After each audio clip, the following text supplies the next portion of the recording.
99.6% positive, and on top of everything else, he sent it in a priority mail standard regional mailer that was one size too small with no packing materials.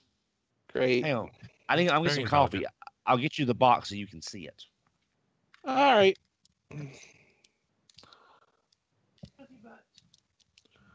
So am I correct in assuming that there is no way to accommodate the other two blades except on those hard points on the side panels? That's my understanding. Okay. Plus, it's in the picture like that too. So. Well, that would require me to reach behind me and pick up the box to look, and well, that's what you have us for. That's effort, you know. So Stinger got there. At about 5 o'clock. Nice. Just like I predicted. Because, I needed it at a certain time, or, to coincide with a certain time. Yes. So naturally. Incoming cat. Oh, boy. Don, why do you do these things? Because, I needed it. Just saw Massey make a move for his face. At a certain time. Or, to coincide with a certain time. Yes. So that... Kind of is. No, Don, I think it is your fault. A little bit. No bites. The saw blades went flying. No bites. No swearing, Don. We're live. Don't do it. No. I think we're past that point, Don. Yes, Sean. It is third-party Kilby. A proud moniker. A moniker I carry proudly. In the old days, we probably would have said you were third-party JD. Yeah. But now it's just a bit morbid. Yeah. Yeah.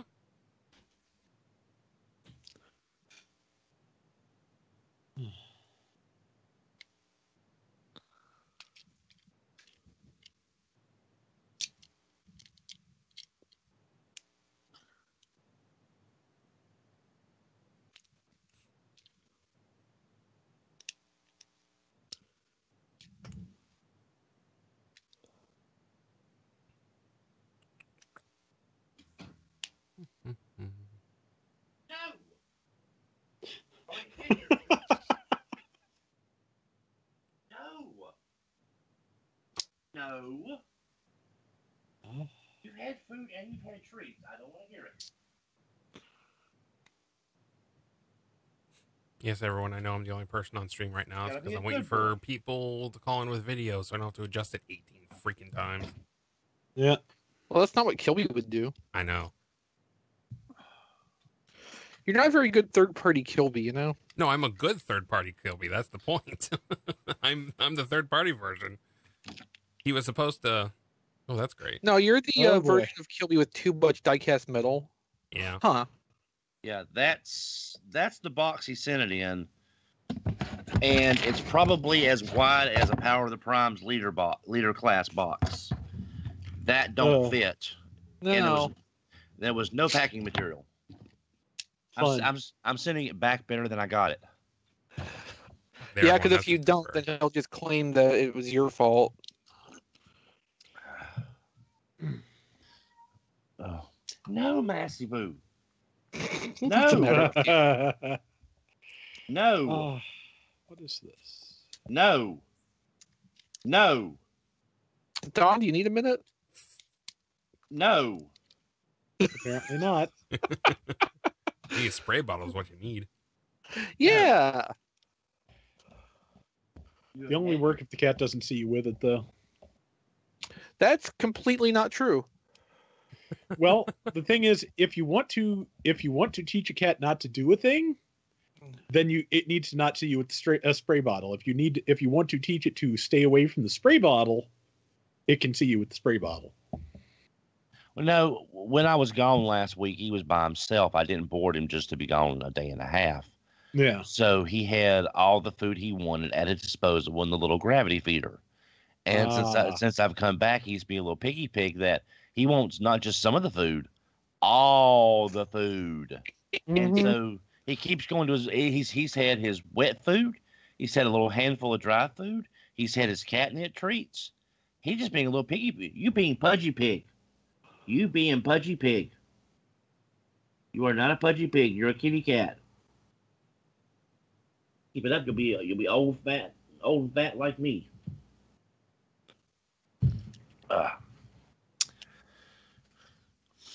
Sometimes he looks at me and I know he understands me because you can just see the intelligence in his eyes.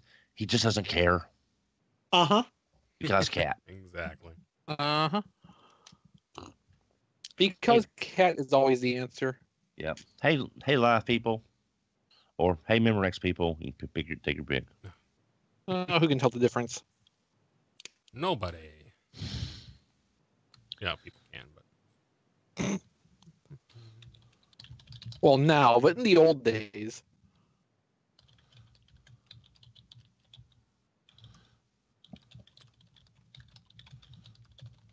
Yeah, the only problem I have with Stinger at the moment is the saw blade armature won't quite sit flat underneath, so the wheels won't make contact. But, that's bendy nylon parts for you. Yeah. Oh, yeah.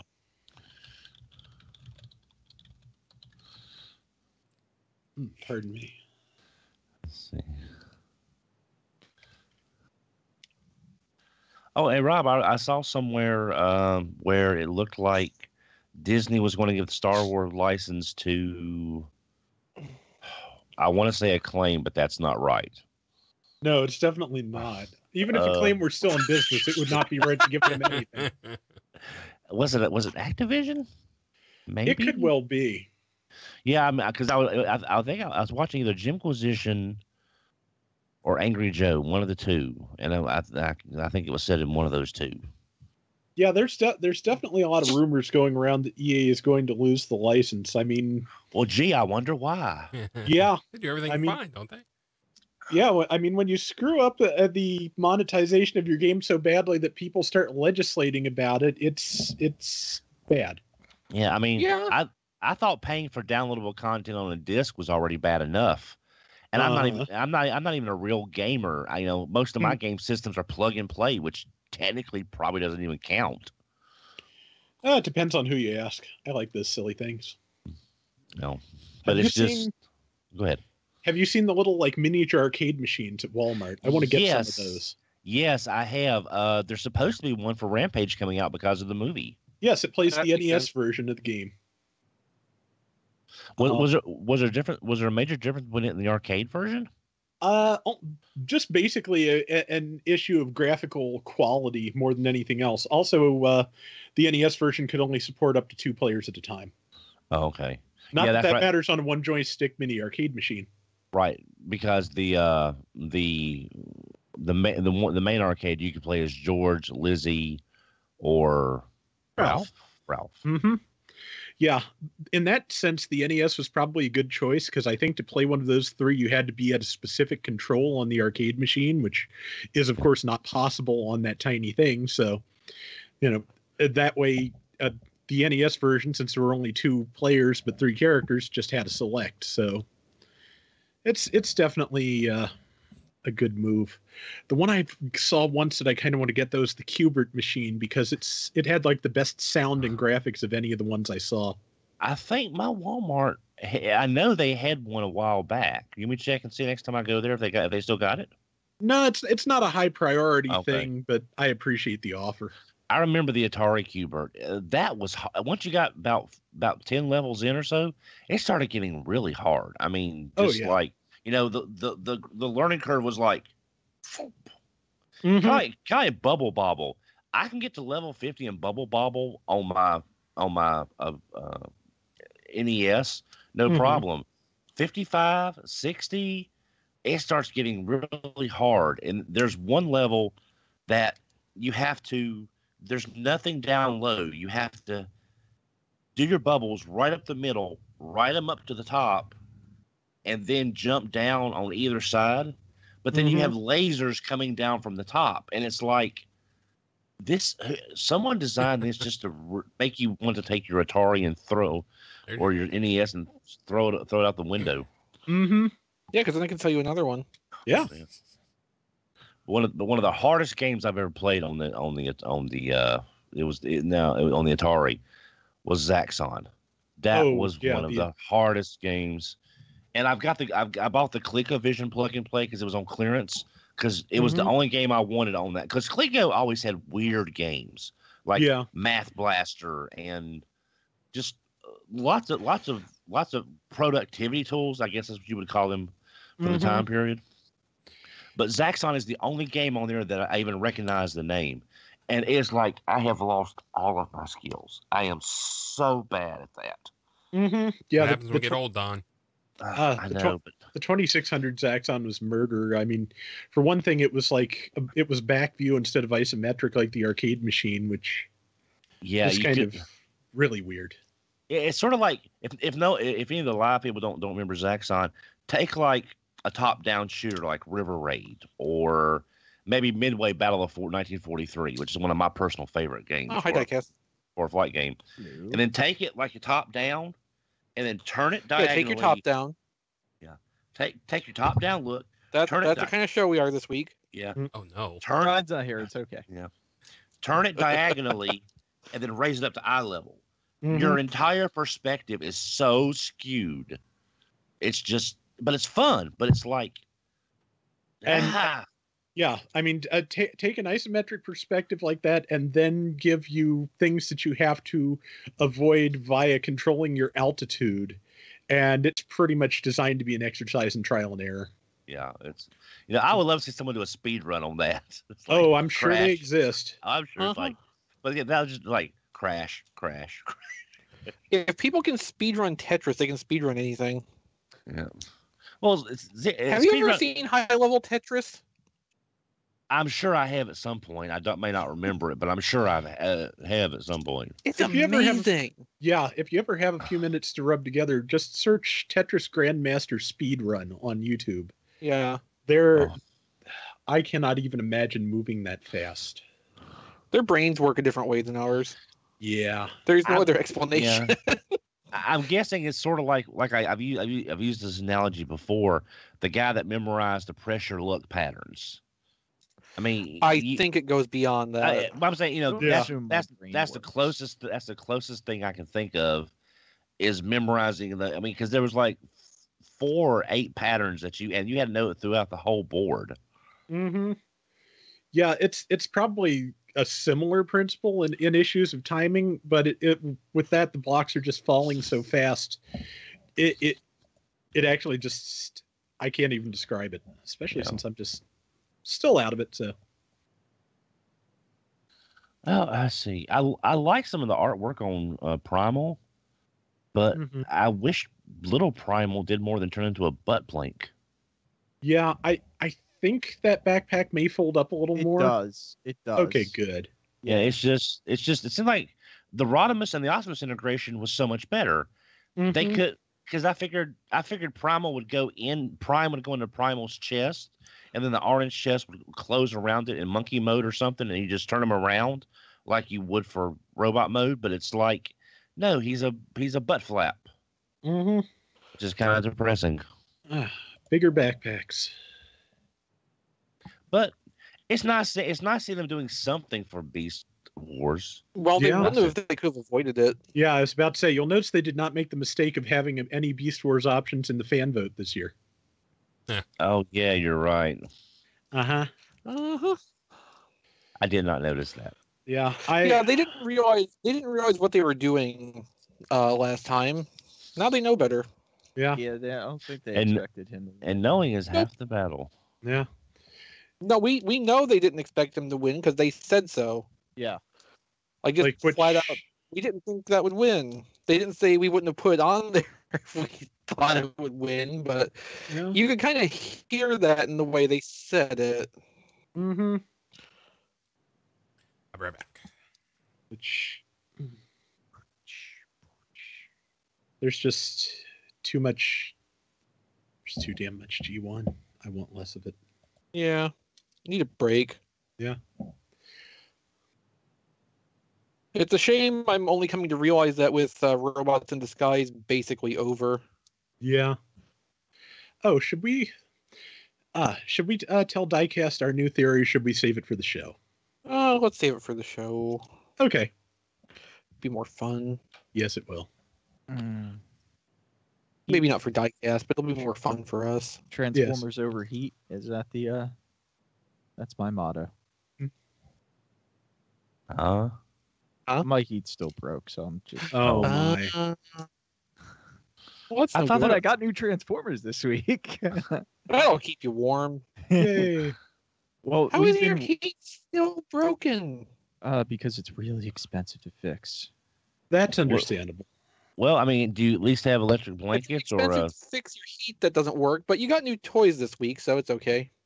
I've been really lucky because it's like today was like almost 80 degrees. So.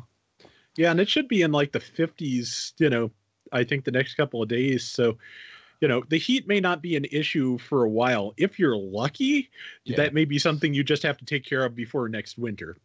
Well, it's my heat and my AC, so that means my AC is also broken for the upper level, which is where my bedrooms are.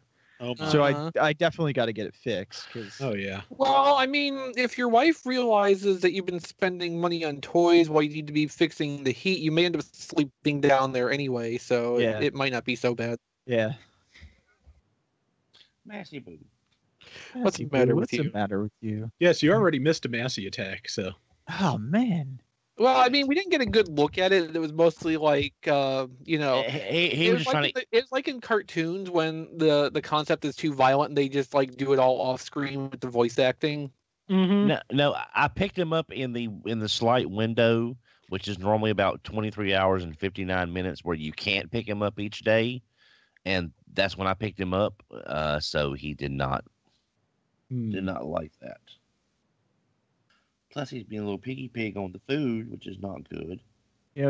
These China people better stop celebrating this Chinese New Year. It's driving me nuts. Short drive. They need to get back to work. Hey, Matt. Ever the source of cultural sensitivity, this one. The opinions of Diecast do not represent the cast and crew of Radio Free Cybertron. I just want him to get back to work. Yeah, so here's Diecast fresh back from his tour being our public face to Hasbro.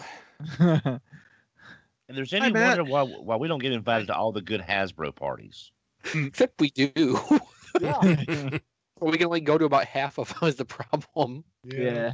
San Diego is a little bit far. Yeah. I mean, I wouldn't want to go to San Diego Comic-Con anyway. It's just like too big of a crowd. Yeah. I would love to just to go once just for the experience. Like, I like to go to Dragon Con, but I've heard Dragon Con is absolutely massive. It is. I agree with Don. I'd like to go once just to experience it. Yeah, just I've been in some nice dense crowds from time to time, and I'm good. You want to talk about a dense crowd? Go to New York Comic Con. That is really dense. Like, I can believe it. That's why I don't like going to New York Comic Con anymore. It's just too bad, too crowded. Yeah. Yeah, it's not like the number of people specifically that's the problem, like the density of the people. It's the not being able to get around to do what I need to do. Yep. I can deal with the crowd in and of itself, but at some point I'm just going to start pulling out a baseball bat and bashing people aside, and then nobody's going to have a good day. It's all fun and games till the Louisville Slugger comes out. Well, the worst part is you're just getting banged into all day long. Like, it's unavoidable, but after I just lose my temper at the grocery store in the afternoon. Yeah, a couple hours of that, you're fed up. Mm-hmm. Like, that was the best part of having the press pass, is I could actually go into a room and sit down and not be next to people. That's important to be able to do sometimes. You got to have some space. And when did it become a thing that when you're in the grocery store, you lean over your cart, you walk super slow, you look at both sides of the... I get in the grocery store, I want out of there as soon as possible.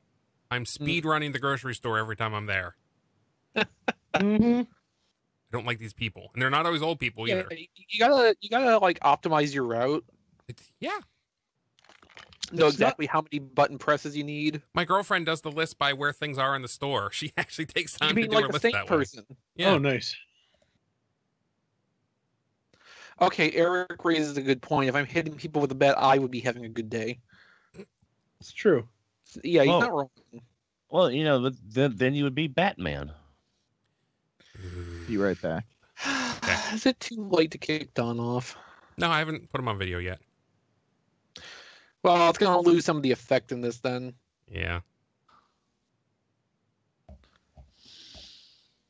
Nightwing, why are we finging USPS?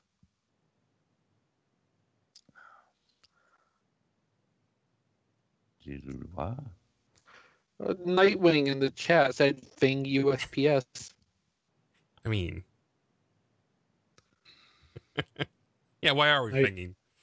I guess he was trying to, get them to deliver a package, and it turned into a whole thing, but... Well done. Thank you.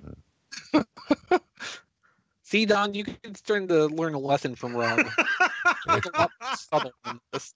Okay, I'm sorry. I wasn't paying attention. What now?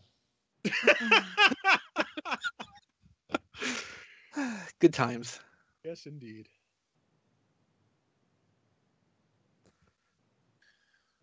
Oh, they lost his package? Oh, man. Studio series stuff? That's TF Hot Rod's suggestion. I don't know if that's what actually happened. Sounds like it. Oh, his... Masterpiece lost in Reno, Nevada, 2 hours away. Yeah, okay. Wow. Yeah. Hopefully they get that resolved for you pretty soon. Seriously. Nothing more frustrating. Yeah, I know.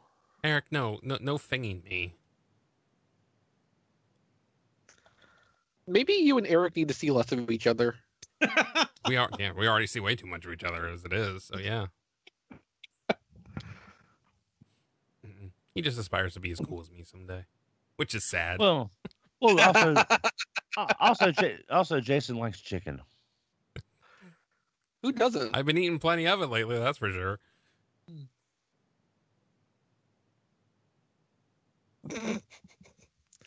Yeah, Eric, watch the language.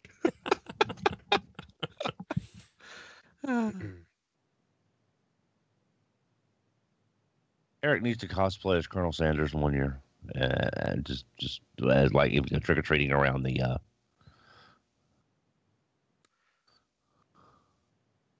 He wants a divorce. yeah, but who gets all the Transformers? Oh, hopefully there's a prenup. Whoever gets to them first. Well, mine are right here. It's going to be pretty quick for me to get them.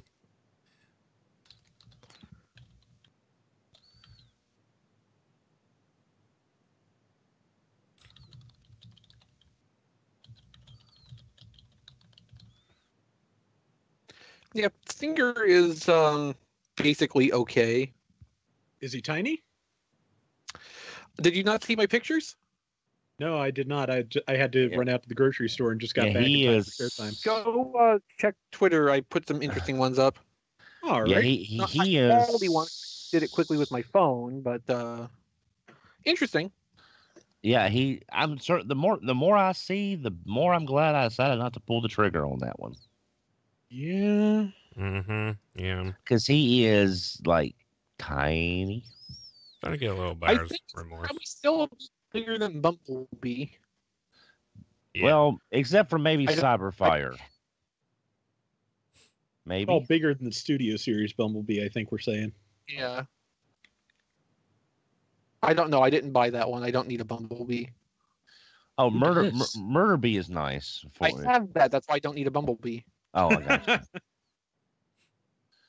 Oh, that's who that is. It's Reba McEntire. I saw it, but I didn't look at it long enough to figure out who it was. Okay. Oh, that one, Colonel Sanders. Yeah. Yeah, I didn't know that was her. I mean, I knew it was a lady, but I didn't look at it long enough to figure out who it was. Yeah, it's her. Yeah, the internet loved that.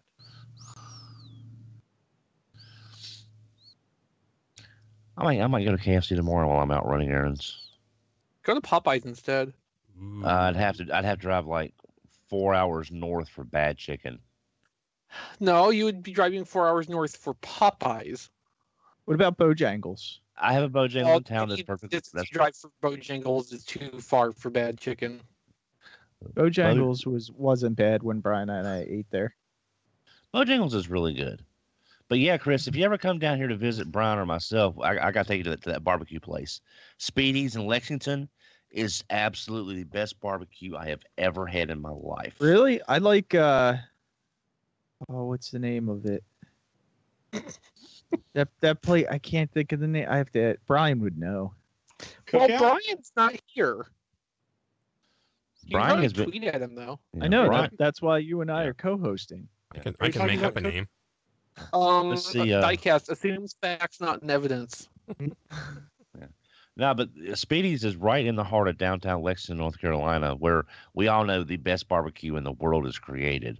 Is it sweet or is it vinegar? It's vinegar. Oh, I don't like vinegar. Well, you're a terrible person and you have no soul. Yeah, I don't want sweet barbecue. This before. I mean, you know, Memphis uses a molasses. I think Chris doesn't Memphis use like a molasses base? Sounds right. Yeah. Again, I don't like sweet barbecue, so I avoid most of it because that's the majority of what you find. Yeah, I like sweet barbecue. That's what I like. I'm not into. So John just said in our Skype chat, Moonracer sucks ass. I agree. I don't like barbecue that's like heavy with sauce. Right. What I like is the barbecue where it's got like the seasoning rub, it's smoked, pulled pork, and then they give you sauce options to put on it when you eat it. That's the kind of barbecue I like, which is that's what Don's talking about sounds like to me. And well, there's I would actually enjoy that. Yeah, there's a restaurant chain called Checkered Pig that does that, but the Speedy's usually just gives you the vinegar-based barbecue, and it's just it's their own special sauce. They're one made up kind of. Yeah, the vinegar would probably be fine too, because that's not going to be like a super sweet thing. Yeah, it's not Texas Pete either. There's a lot of people think, oh well, it's Southern sauce is just Texas Pete. No, there's actually. Wow, so shorter than Fall of Cybertron Magnus by a tiny margin. I didn't. As to what John was saying, I didn't like Moonracer when I saw her in person. Just the way those arms folded away in the car mode, I was like, ugh, that's kind of ugly from the back. Well, I think Chris pointed out. No, wait a minute. No, I'm sorry. It wasn't Chris. It was.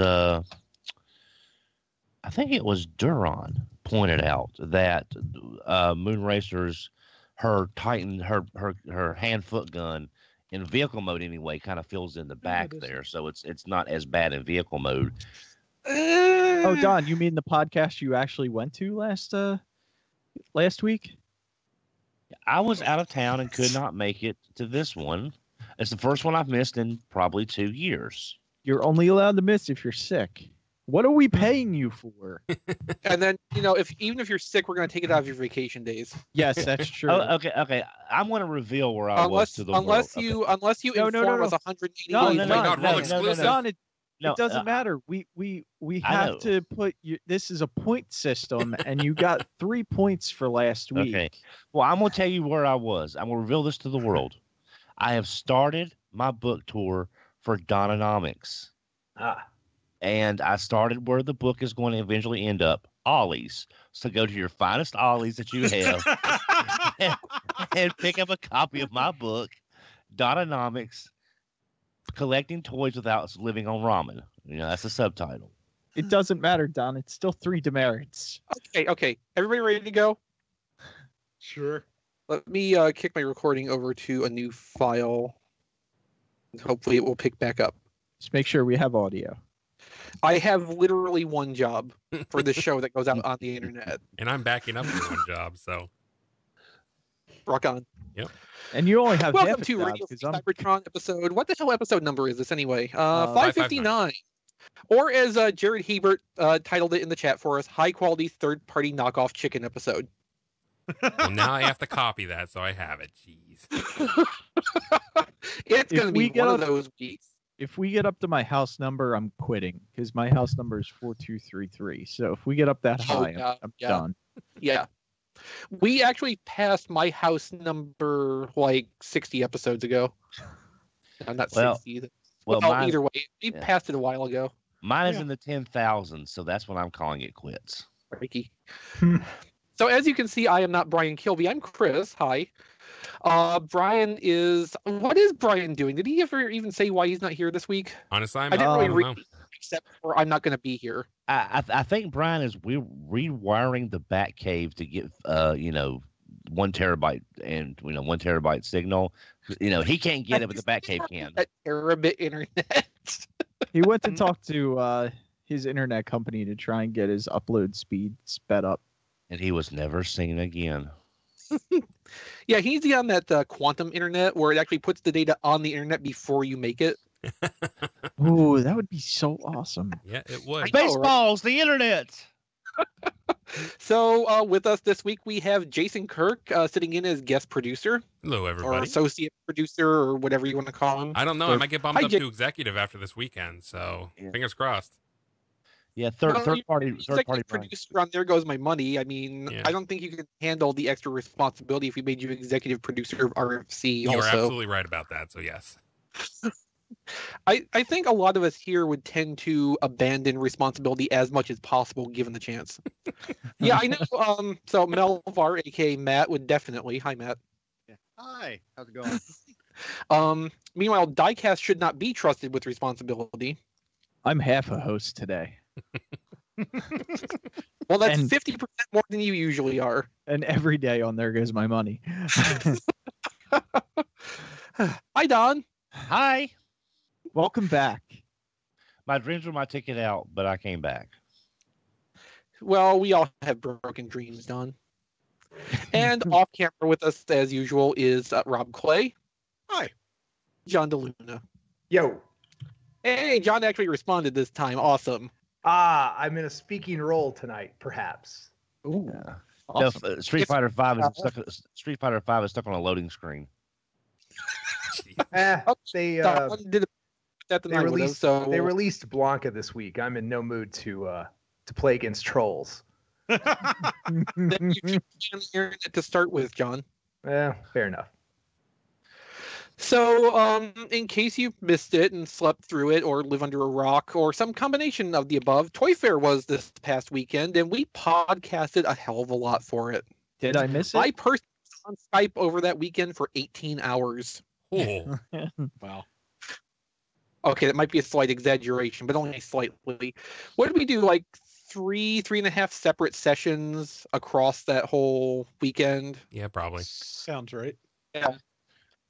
But Diecast was actually there on site to do a lot of the coverage that went out on TF Radio, on Twitter, and of course, most of what we were talking about on the streams over the weekend was from Diecast perspective, including the wrap-up podcast on Saturday night after Diecast drove back 2 hours in the snow.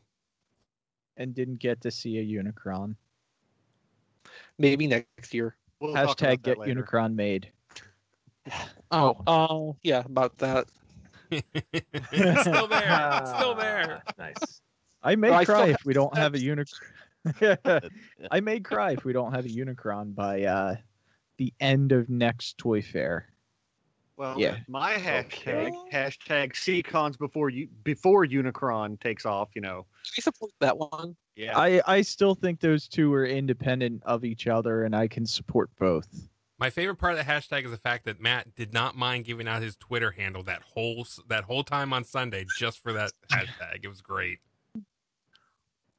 Yeah, hashtag CCons before Unicron. You can find that originated from Melvar. That's MELLLVARR on Twitter. It's a pinned tweet if you care to share it around.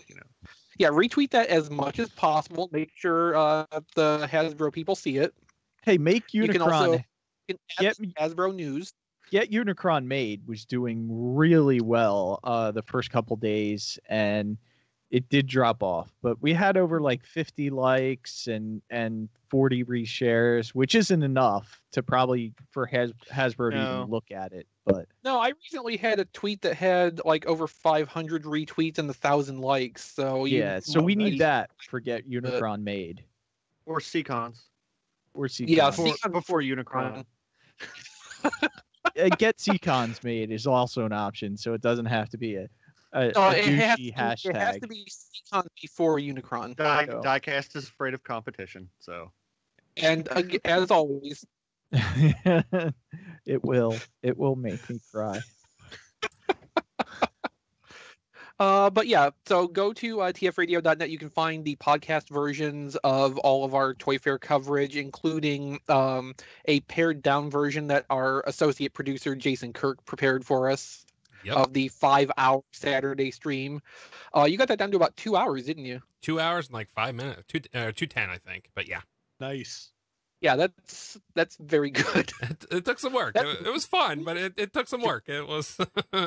I don't know if next year maybe I'll make sure I'm off the day. Actually, I was off, but my son was home too, so maybe I'll just be home next year and I can do it much faster.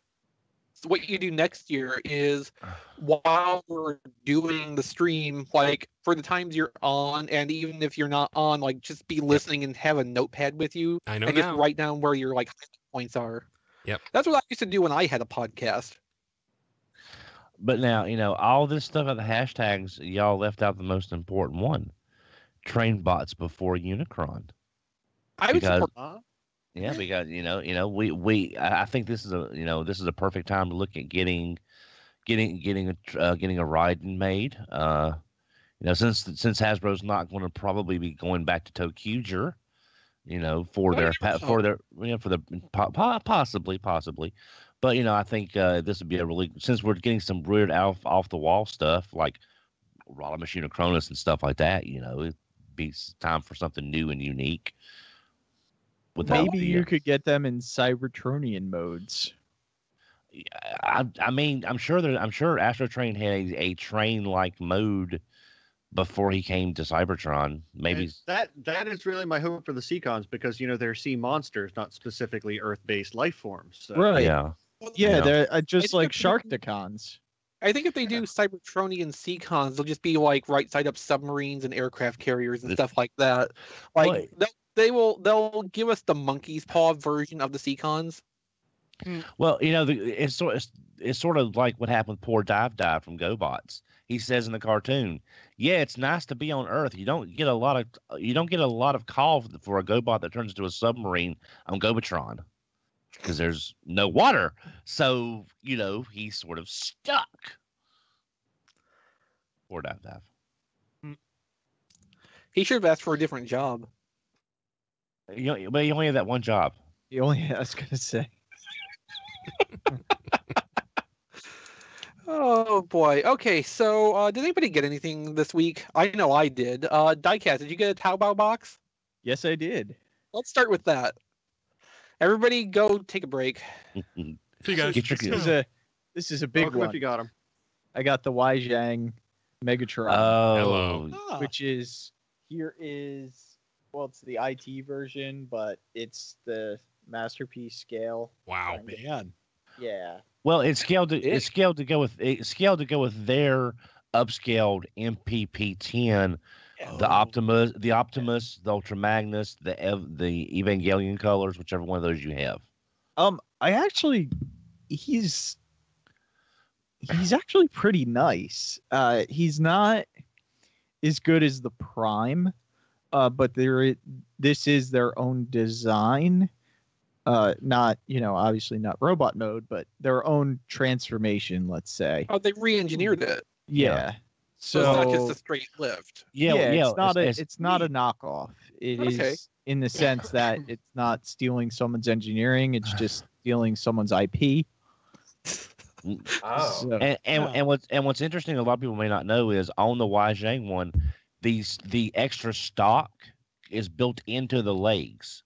So he has the stock. That's pretty cool. Yeah, so nice. So that's definitely. Is that also the one where part of the scope comes off and becomes a laser beak? On the first one? Yeah. No, yeah, on the first run, yes. it's really a laser chicken.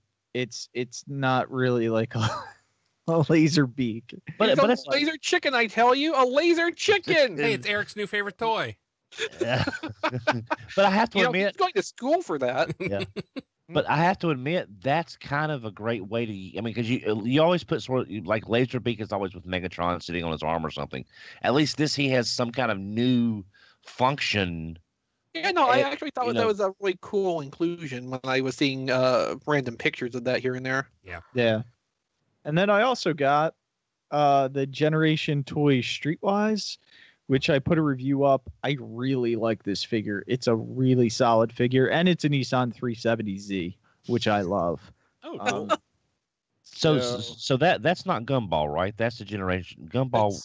Was Sarge. Right. Okay. Yeah. Right. And excuse me, he's great. It transforms really nice. He has tons of tabs to hold him. Like his vehicle mode's really solid, and he's a pretty solid robot too. And that's Generation Toy. That's Generation Toy. Nice. Now definitely stepping it up. I was hearing there was some rough issues with the Generation Toy Combaticons. Did you run into any of that with their Combaticons? Yeah, that was their first set. They miles above what that was, and that's not a bad set. I mean, it just there were issues throughout that first set, and then they also did the Devastator and the Gravity Builder, which that was even better than the Combaticons. And then they did the TF Transformations. Is it Transformations or Transformations? Oh, those Stunticons. Yeah, those Stunticons were them, but I didn't get any of those. Hmm. So, but that's good if they're like steadily improving with each new set they go through. That's a pretty good sign for their future. Oh yeah. And I also got a Studio Series Bumblebee, which is it definitely is a rework of the Wave 3 Last Night Bumblebee mold, but I like this one a lot better. The feet aren't loose on me. Transforms really nice. Instead of unpegging the arm at a mushroom peg to get the cannon on, there's actually a little hexagon port that you just slide the hand off of and slide the new arm on. So they as much as I gave that Bumblebee a hard time, this is actually a decent toy, other than the yellow paint that never matches. I mean, that's just. It's sad to say. I'm just like, yeah. I knew it was going to be like that before I got it. So yeah, you were the whole first wave, right? Yeah, I got the rest of the first wave too. I haven't opened all of them. Okay, so you haven't opened Stinger yet? I did open Stinger. I tried to transform him actually without the instructions, and I'll show you. I managed.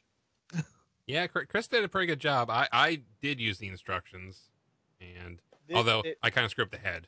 So this is how far I got without the instructions. That's pretty good. It's you're close. But, it's hard to figure out the bottom part, those arms in the bottom if you're not paying attention. Yeah, and this piece is kind of just hanging out at the bottom, which obviously is not right. But yeah, that's how far I got yesterday without instructions. No, that's pretty good. Yeah, I mean, so I was surprised seeing pictures of the Bumblebee next to both the Premier Edition Wave 3 Bumblebee and Titan's Return Hot Rod, just with how short it is and how small looking. And I mean, Stinger's kind of small too. I put some photos on my Twitter at ChrisRTXV. They're not on Flickr yet because they're just phone pictures. They're not very good, but they're suitable for a height comparison. It's about the same size as the Fall of Cybertron Deluxes, which is concerning at the $20 SRP. But like, I actually do like this pretty well. The vehicle mode didn't tab together quite as solidly as I like. The windshield was kind of popping up on one side, and I couldn't get that to settle in. It might sit better with more transformation. Sometimes that happens, but the robot mode's pretty decent, fairly decently articulated. I like that the way the assembly works. You can actually like move the chest around, so it makes it look more like how they behave in the movie, where their body is more malleable. So that's like, it's probably an unintentional detail, but it's kind of a neat extra with it. And I actually really like the head sculpt on this too. Of course, my camera is completely inadequate to demonstrate that, but it's pretty slick looking, and the bright green eyes really pop out of that. Just wanted to go ahead and jump in with that while we were on the Studio Series track. So did you open Crowbar? I didn't open Crowbar or Ratchet. Ratchet is a little bit bigger than Bumblebee. He's kind of in between like Deluxe and Voyager sized. So I saw somebody opened a Crowbar and basically was able to identify that it does share parts with Berserker. Part of the vehicle shell, the wheels, and the thighs and pelvis, I think. So, I mean, there is some carryover stuff from the Premiere Edition with at least this and maybe the Bumblebee, but it's on a fairly small scale. It looks like they might have just cycled in some planned pre-tools into this instead of, having to be canceled after Premiere Edition didn't really pan out. Because I would not be surprised at all if they did think at one point they might have been able to get another Dread into the Premiere Edition before that wrapped up, and it just didn't work out that way. Yeah, there's a lot of questions going through my head with this line, especially because they thought the Bumblebee movie was going to be released before it actually is now. Yeah. And then also at that point they were planning on Transformers 6 coming out. So I'm wondering what's going to happen to this line. I don't know if it's going to stay around as long as they had planned it to. I assume it'll stay at least through the end of the year. I don't know if it'll get to the next movie though. Oh, well, since the next movie won't be until at least 2021. No, it won't. But I think they would have. I think this is a series that they wanted to continue as long as the movies continued, and I think they may have to interrupt that schedule now just because it's of a what's possibility.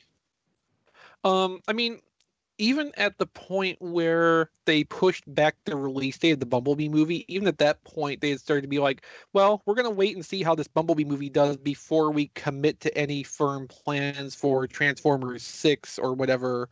So I think there was always going to be some gap in between. I don't think it was going to be a year-to-year thing like they were saying at the very start. I think with the way The Last Night did, they knew that was not going to work out to just like rush full force into that anymore. Right. Did you get anything else, Diecast? No, that was pretty much it. I got a couple other little things, but I can't remember. Okay. Matt, did you get any Power Rangers this week? I got no Power Rangers this week, no, sadly, but they are a Hasbro property now, so when we get them, we can talk about them. Success. I did, however, find the Wave 2 Deluxes. Oh, damn. For the Power of the Primes. Yeah, I got some too. Walmart, I assume? I still can't find nothing.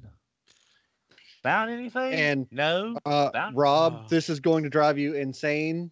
The thighs on Snarl and Sludge are back to black plastic, which means Slag is going to be the only one with gunmetal thighs. Oh. Of course. Why? Great. And I'm going to be the Moonracer apologist. I'm fine with it. Not the best toy in the wave. Easily the worst toy in the wave, yes. I love the color, though. And it's going to make it's going to make a super solid combiner leg. Yeah, probably so. Yeah. Well, Chris, like it tabs together really well, and for leg mode, it basically folds over on itself and tabs together again. So it'll be sturdy. So is that teal going to pose a problem for you for the review, Chris? Damn. That's not even teal. That's like straight up mint. Seafoam. Yeah. Save the review for Nova Star. Maybe It'll be easier to do. Otherwise. No, because she's orange. No, the only orange that's really a problem is like safety orange, and I did not get the impression that's what the orange color on that was. Yeah. Because safety really orange literally cannot be digitally reproduced. Oh, yeah. Lovely. I really like all the entire wave, all 5 figures. I really, really wish the Dinobots had been Voyager scale. Oh my god, because they're like Sludge is, I believe, the smallest figure in robot mode, which is just wrong. Yeah. The original Sludge, we had one. It was surprisingly small compared to the other Dinobots, I thought. So, I mean, that's partly the deluxe price point, but it's not unheard of. Anything else, Matt? That's all I got. The Darkwing Dreadwind into Dreadwing combination is spotty at best. Dreadwind just has. Tried yet. Yeah, Dreadwind. It's a 1 point of contact combination. All it is Blackwing or Darkwing has a hidden fold-out 5mm port underneath his nose, which plugs into the combiner port. Like, if the wings had tabbed together in some way to make it a little more stable, that would have helped immensely. But as it is, I mean, it's a pretty loose connection. I will still buy the crap out of these if we get Buster and Hydra, though. Well, obviously. But that's just because it would be more combiner limbs for you. Yes. And 1 Terracon down. 4 to go. Don. Yes, since I was off last week, I had a little time to pick up some things, so I want to show off what I got. You're not allowed. Doesn't count since you weren't here last week. In my off topic, keep it closer to the microphone, Don. I am 2 weeks ago, I picked up Sailor Jupiter and Sailor Mercury's transformation sticks from Toys R Us. Huh? I Toys R Us had those. Yeah, I saw those the last time I was at Toys R Us. Tension device. It's a Sailor Moon morpher Diecast. Yeah, and then when I was visiting a friend out of town last week, I got Sailor Moon and Sailor Mars. So all I need is Sailor Venus. That's all I need is Sailor Venus. So I almost have a full set of that. I guess. So instead of like electronic functions, they have glitter inside them. That's probably why they were a lot cheaper. But yeah, I think they're like $15 each. Yeah, but I mean, if I had just gotten Mercury and Jupiter, I would have been happy because they're my 2 favorite scouts. But I got those, so I'm very happy.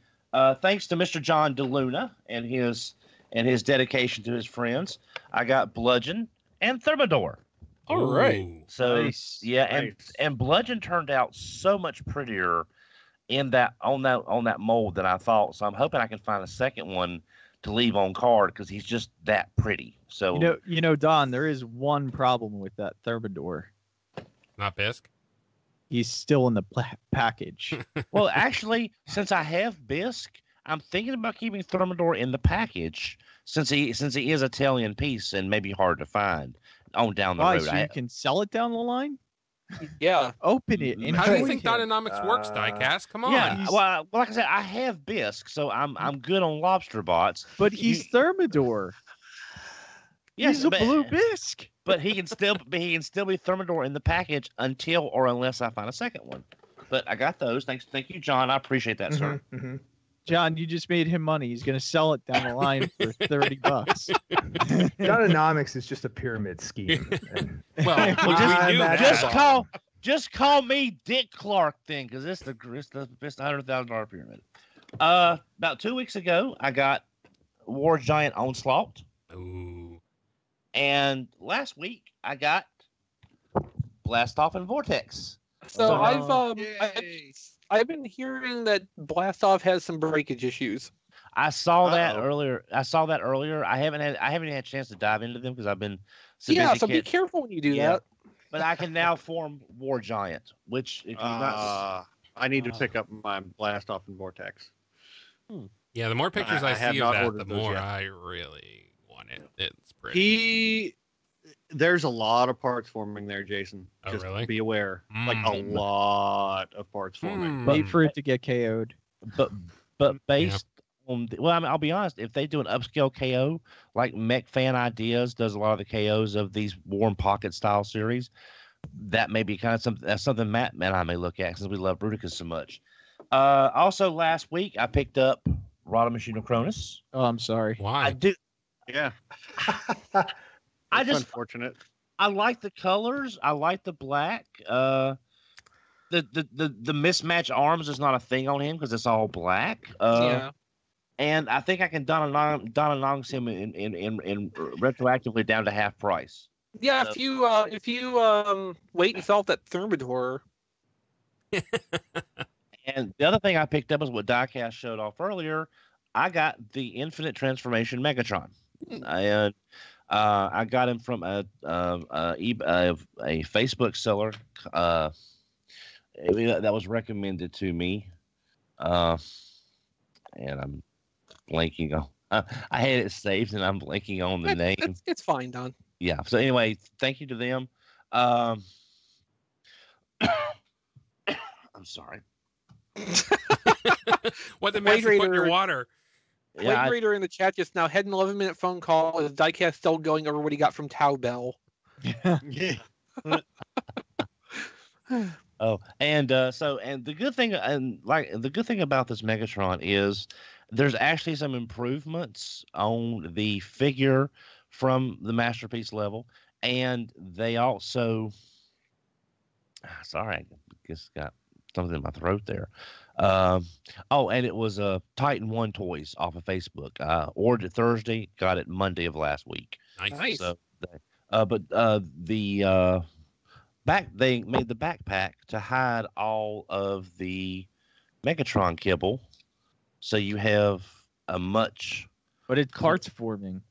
Yeah, worse. Or it's oh my god! accessory See, so there's that. Plus, one thing is that they included a second fusion cannon that has Frank Welker dialogue, and just as a sound clip.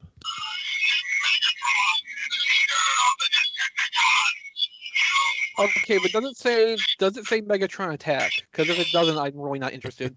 You know.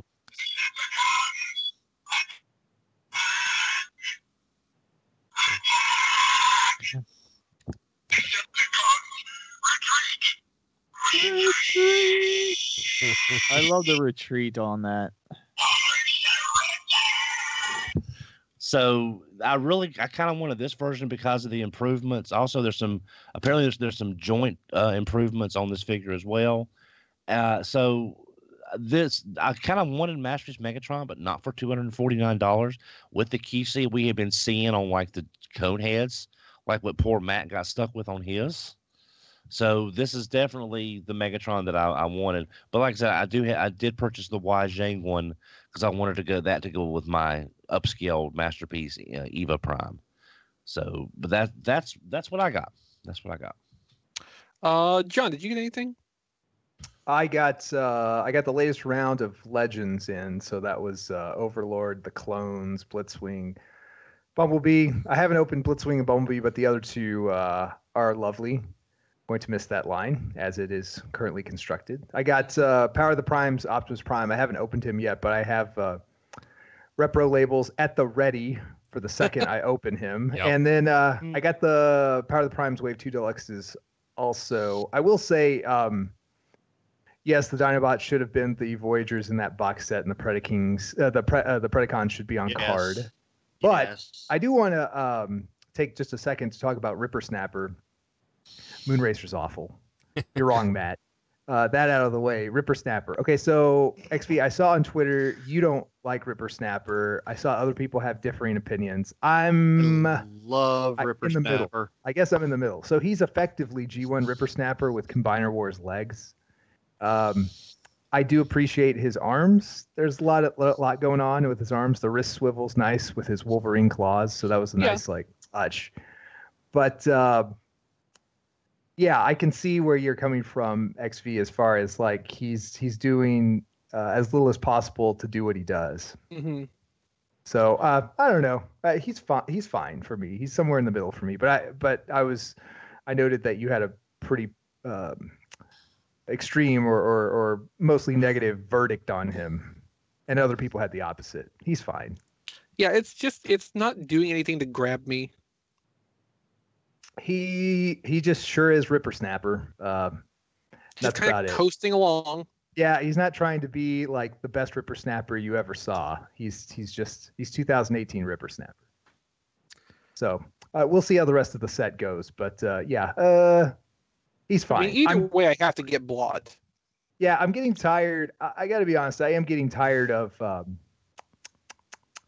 Maybe not tired's the word. He is a melting pot of design engineering over the last like 2.5 years or so, 2 years, and none of it is. There's nothing about him that's like refreshing, and maybe that's the dullness. Because like I said, he's got Combiner Wars legs. He's got the kind of half-baked Power of the Primes gimmick. He's just barely kind of an upgrade from the G1. He's weird. I don't know. There's not a lot to latch onto. The way it works overall, I almost wanted to start like the joke on Twitter that, oh, this is just like a retooled off-road, because it does pretty much work the same way. Yes, it's weird. But then somebody would end up believing that, and I don't want to be part of the problem. Oh, you're always part of the problem. Yes, but that's when I decide to be part of the problem. I'm not going to be part of the problem by accident. Because if I'm going to be part of the problem, I'm going to lean into that hard and be as big of a problem as I possibly can be. I strive for excellence in being a problem on Diecast. Nice. Sounds accurate. Don't you forget it. Have you guys made Volcanicus yet? What's that? Oh. And I didn't buy the Dinobots or Grimlock. So I guess that's never and no. I'm still waiting on Deluxes. I'm still waiting on Wave 2, yeah. Okay, we'll wait to dissect him until more people have him. I've got thoughts. I already bought the upgrade kit for it too, so. Yes. Yeah, if like I pretty much decided when I was visiting with Hey Mickey, I'm not going to get Grimlock because Hey Mickey has Grimlock and I got to have a close-up look at it, and it's just not really doing it for me. But if I was going to go that route, I would definitely be looking at that upgrade kit. So you're saying you got to play with Hey Mickey's Grimlock? I get to play with Hey Mickey's toys all the time. I mean, that's just, how it works. So I go and spend a couple of days there at a time every once in a while. I thought I was there to just sort of bask in, the presence of Damar. Oh, Damar, yes, thank you. Since did you see the picture Mickey tweeted out yesterday of the new giant L-Cars poster? Yes, the hallway outside of his bathroom is a magnificent art gallery now. Rob, did you get anything? I didn't get anything new or anything Transformers related, but in case anybody missed the Toy Fair streams, I just want to say thank you to whoever it is out there got me that Funko Darkwing Duck, because that is a really nice little figure. And if you want to claim credit for that, you can find Rob on Twitter at Flailthroughs. Or figure reviewers. Yeah, that's the thing too. Yeah. I renewed that domain a couple weeks ago too, so we still own that. Oh, cool. Not letting that go. That's too good. Yeah. If we're not using it anymore. Jason, what about you? Yeah, like I mentioned earlier when Diecast was talking about, I did get Stinger. I wasn't paying attention. Oh, it was for anyone else who wasn't paying attention, really. Okay, I did want to mention this. Stinger is become a really weird name now because there's a Kia car that they keep advertising in red called the Stinger. Oh. So it's very... Wow. Interesting. I think of Transformers every time I hear it or see it. Oh, then it worked, right? That's what we're going for. And once again, I miss the head still sticking out. You see, the instructions are so great that the part that says the head should be tucked away, I didn't see it. So thanks, instructions. And then really the only other thing, last week I tweeted to Matt. I said, won't it be sad when everyone else is finding Wave 2 and we're still waiting on our pre-orders? And then I immediately went to the store and found the Wave 2 Legends class. So I was like, oh, okay, well, that's not too bad. I found the deluxes the very next day. Exactly. So it worked out pretty well for us.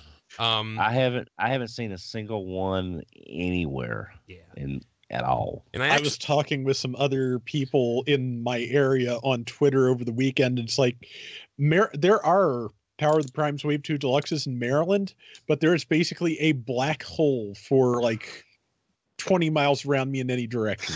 Yeah. Well, that you do live in Baltimore, so. But the good thing, Rob, is since you got a black hole, you got all those wonderful matte paintings around you. Well, that's true. I haven't opened the Duocons yet. That will be done very soon. Okay, 5 hours down to 2 hours. Chris, do you remember this? Okay. Here's the thing, though. You found time to open Stinger. I know. Oh yes, that's one thing I noticed in Blackwing's instructions. He and Dreadwind are referred to as Duocon Dreadwing. Oh, okay. Yeah, I remember hearing about trademarking. You know, those legs look awful familiar. They are. Yeah, they are. So I wasn't sure if I was going to keep Tailgate because I have Wind Charger, but I actually put a poll on Twitter, and out of 10 votes, everyone said I should keep him. So I will. Yeah, I think I was one of them. Yeah, so I was. Yeah. Well, thanks, guys. I will have him open by the end of the stream tonight. So thanks, everyone, for participating. Basically, if I follow you and you ask on Twitter, should I spend money? Should I keep this thing I spent money on? I'm going to say yes, just to spite you. And I will do anything I can to encourage people to replace the last one we had. Well, I mean, in my case, it's more of a competition between the Power of the Primes one and this one. Yeah, make toys, exactly. Yeah. Which this one, I like the robot mode design, but it is absolutely no fun to transform. No, it's not. It's paint. You can hurt yourself. But yeah, if you're going for the IDW look, you know how many people are going to keep that in vehicle mode anyway. Yeah. I mean, you raise a valid point. So is that it for you, Jason? Yes, that's it. Big Bad Toy Store shipped my pile of loot today, so next time I'm on the show, woohoo, boy. Well, good. We'll make sure not to have you on for 2 or 3 months. Yeah. It'll happen. So yeah, I got Stinger. I like it well enough. It's a little bit smaller than I would have liked at the $20 price point. I do appreciate its Pagani Huayra vehicle mode, which we've never had in Transformers before, which is literally the only reason I bought it. As for the Power of the Primes Deluxes, I only bought Blackwing, Moonracer, and where is it? Ripper Snapper, who I'm really not impressed by. You guys are wrong. Ripper Snapper is great. Here's the thing. Ripper Snapper is not doing anything specifically wrong, but that's just because it's not. Yeah. That's just because it's not trying to do anything at all. Except be Ripper Snapper, which is all you really need. No, apparently I need more than that. He has one job: be Ripper Snapper. Yes, you need a soul. I mean, you're not wrong. You're really not. You've spent time with me, you know. Yeah, that's how I know. I mean, I do appreciate like the wrist swivels. That's something we don't often get in the deluxe price point anymore. Where like if we get wrist hinges just to hide them for transformation. Yeah, he's the only one out of the wave with a wrist swivel. But I mean, it's not doing it for me. I'm hoping the other Terracons play a little bit better, where this is just the one that's kind of there along with the rest of them. He looks great, from though. what I mean, like we've you hold him up seen, to the video, and he looks awesome. He's great. From what we've seen, I mean, if you don't like Ripper Snapper, you're probably not going to be thrilled with, most of them, because they all look pretty much like G1 with Combiner Wars tech, except for Blot. Yeah, I've got to get Blot either way. Got to have Blot. They're going to like one single pack Blot just to spite you people. As long as he comes out hashtag before Unicron, that's fine. Yeah. I'm pretty sure he will. Blackwing's okay. I mean, it's an aerial bot retool, so there's not a lot of like new science here. I kind of wish the wings had a way to stabilize in its individual jet mode. They do kind of just move around. There's no pegs or anything to hold them in place. And I'm having the same problem on this I had with Dreadwind, where the back panel of the legs just kind of pops out really easily. Yeah. And there's not much you can really do about that. Even tabbing the arms in doesn't really work because the tabs are slightly too thick for the slots on the arms, so they don't actually grip tightly. How did these stabilizers turn out on yours? Because the way mine was packed in there, they're warped a little bit, the soft plastic. Yeah, can you see? Ooh. Yeah. Okay, so that's probably going to be a common problem to watch out for. Yeah, I've already been doing a little bit to try to straighten that. I'm going to leave it pinned between some folded paper overnight, and hopefully it'll retrain its warp by tomorrow afternoon or whenever I start working on it again. I had a few like small defects and paint issues with this too, which when they all pile up like that gets to be kind of a problem. I'm gonna probably try to replace this Blackwing the first time I see another one. This and Moonracer are packed one to a case, so I kind of just had to go with what was there that day. So, and Moonracer I actively dislike. I especially disliked it once I got into the vehicle mode, and it's just this weird elongated. It's like a car made of hot dog. I will not defend the vehicle mode. I will not defend the vehicle mode. I'll give you guys that. It's The thing I've noticed looking at some of the photos online is that the vehicle mode looks like it's a third too long. It looks like it ends. Yeah. It looks like it should end about a third of the way. I have the hand piece attached on too, just because it seems like it's supposed to be. But even so, it just seems like it should end like before the arms, and it would be a perfectly serviceable vehicle mode. Well, yeah, with as narrow as it is, that probably would work with the proportions. Mm-hmm. I think they needed to manage the mass of this better than they did. It's really weird how it works because, like, you end up with either this really skinny long car or a skinny robot that has a huge backpack. And that's a major underlying problem with it too, is it has this huge backpack, but they did not make any effort to have like heel struts to get support underneath that big weight hanging off the back of the upper body. So it's weight I've kind of spread the backpack out as much as I can. Yeah. But I mean, it still needs that heel support pretty badly. Yeah. And she does have very, very tiny, delicate arms too, doesn't she? In robot mode. Yeah, kind of. The joint strength in them doesn't seem too bad, which kind of surprised me. Like, that's one good point, I suppose. The joint tolerances overall seem pretty solid. It's just not in any way that actually helps it against the way it's built. Also, I discovered there's these two weird little tabs, which probably don't show up. Yeah, you can kind of see them right there. There's these two little tabs between the back wheels, and they're just long enough that the back wheels can't touch a tabletop. Yes, I noticed that as well. Heck? And I looked through the instructions, and I could not identify any function that these tabs have. I think they're just to make me sad. Cut them off. Yeah, I might. I want to run through with the toy a little bit more and make sure there's not something that's not depicted correctly in the instructions. That's so weird. But like if I, get through, if I get through all its modes and stuff and can't find an actual purpose for those, I probably will at least trim them down a little. I can tell you the purpose. It's for when the rest of the backpack folds over. There are two little notches right in there that fit those. Okay, I didn't fit those pegs. I didn't notice that actually connecting. Like I said, that's one good thing about this figure. It pegs together all over the place. Maybe you could trim them down. Is that possible? Probably. Let's see. That's such lazy designing. Or QCing, if it's a QC issue, like they just ended up longer than they were supposed to. I see what Matt's talking about now. I think it would be possible to trim about half their length off and they would still do what they're supposed to. But given that I was messing with this robot mode for probably close to an hour this afternoon and didn't even realize that attaches that way, I could probably get rid of them entirely and never miss them. It's a car. It has one job to roll. If it doesn't do that... It's a car that rolls on the internet. But hey, judging by everybody else's, opinion of this, I won't have any problem finding Nova Star because there will be plenty of them sitting on shelves. I got a theory on that too, which I'm glad you brought that up. My thinking is as soon as the Wave 3 Deluxe pre-orders go up, like everybody needs to pre-order those because I'm expecting it to be a repeat of Wave 5 of Titan's Return, where that's available for about 5 minutes, and then all you can find thereafter is the next wave with the single new Deluxe and no reruns from Wave 3 or Wave 5. And you people don't want to talk to me if I can't find the rest of my Terracons. Just like you don't want to talk to me ever again. Well, So- and think about it too. Like Hunger only ships in Wave 2. There is no Wave 3 reship of Hunger based on the leak information we had last year. I'm gonna So buy if all you- the Hungers.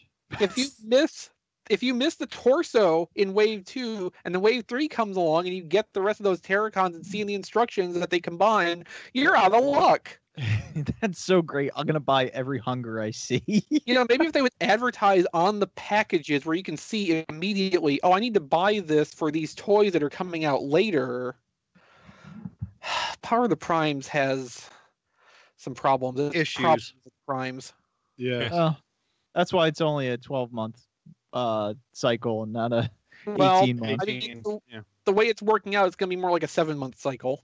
Well, that's Yeah. true. Yeah, really. That's an interesting point you bring up, because I just thought I would mention that I got kind of depressed the other day when I thought, February's not over, and I have most of the 2018 product already for Power of the Primes. Oh wow. huh. Yeah, Oh. it's I have 2 entire waves of deluxes out of 4, and out of one of those waves, there's only one new figure. Yeah. I have all the leaders that I'm going to get, which is 2. That's why they brought movie series out And for you. And I have two of the 3 waves of legends. Studio series is for you, Matt. Yeah, that's a misfire on somebody's part there. No, Misfire was in Wave 5 of Titan's Return. Yeah. Yeah, you couldn't find that either. I did. I got I got- you one. I got Hey Mickey one. I got. I the still don't Japanese have- one. Any of those. No, didn't I? I picked you up the Wave 5 Deluxes, right, Matt? No, I'm the one who Um, said I don't have yeah. any of this. Rob. No, but it seemed like he didn't remember. I don't recall asking about those because I bought the Japanese ones.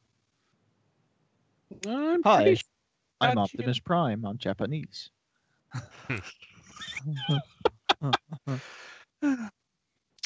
Okay, so 51 minutes into the show, I think we're done with what we got this week. All right. Probably.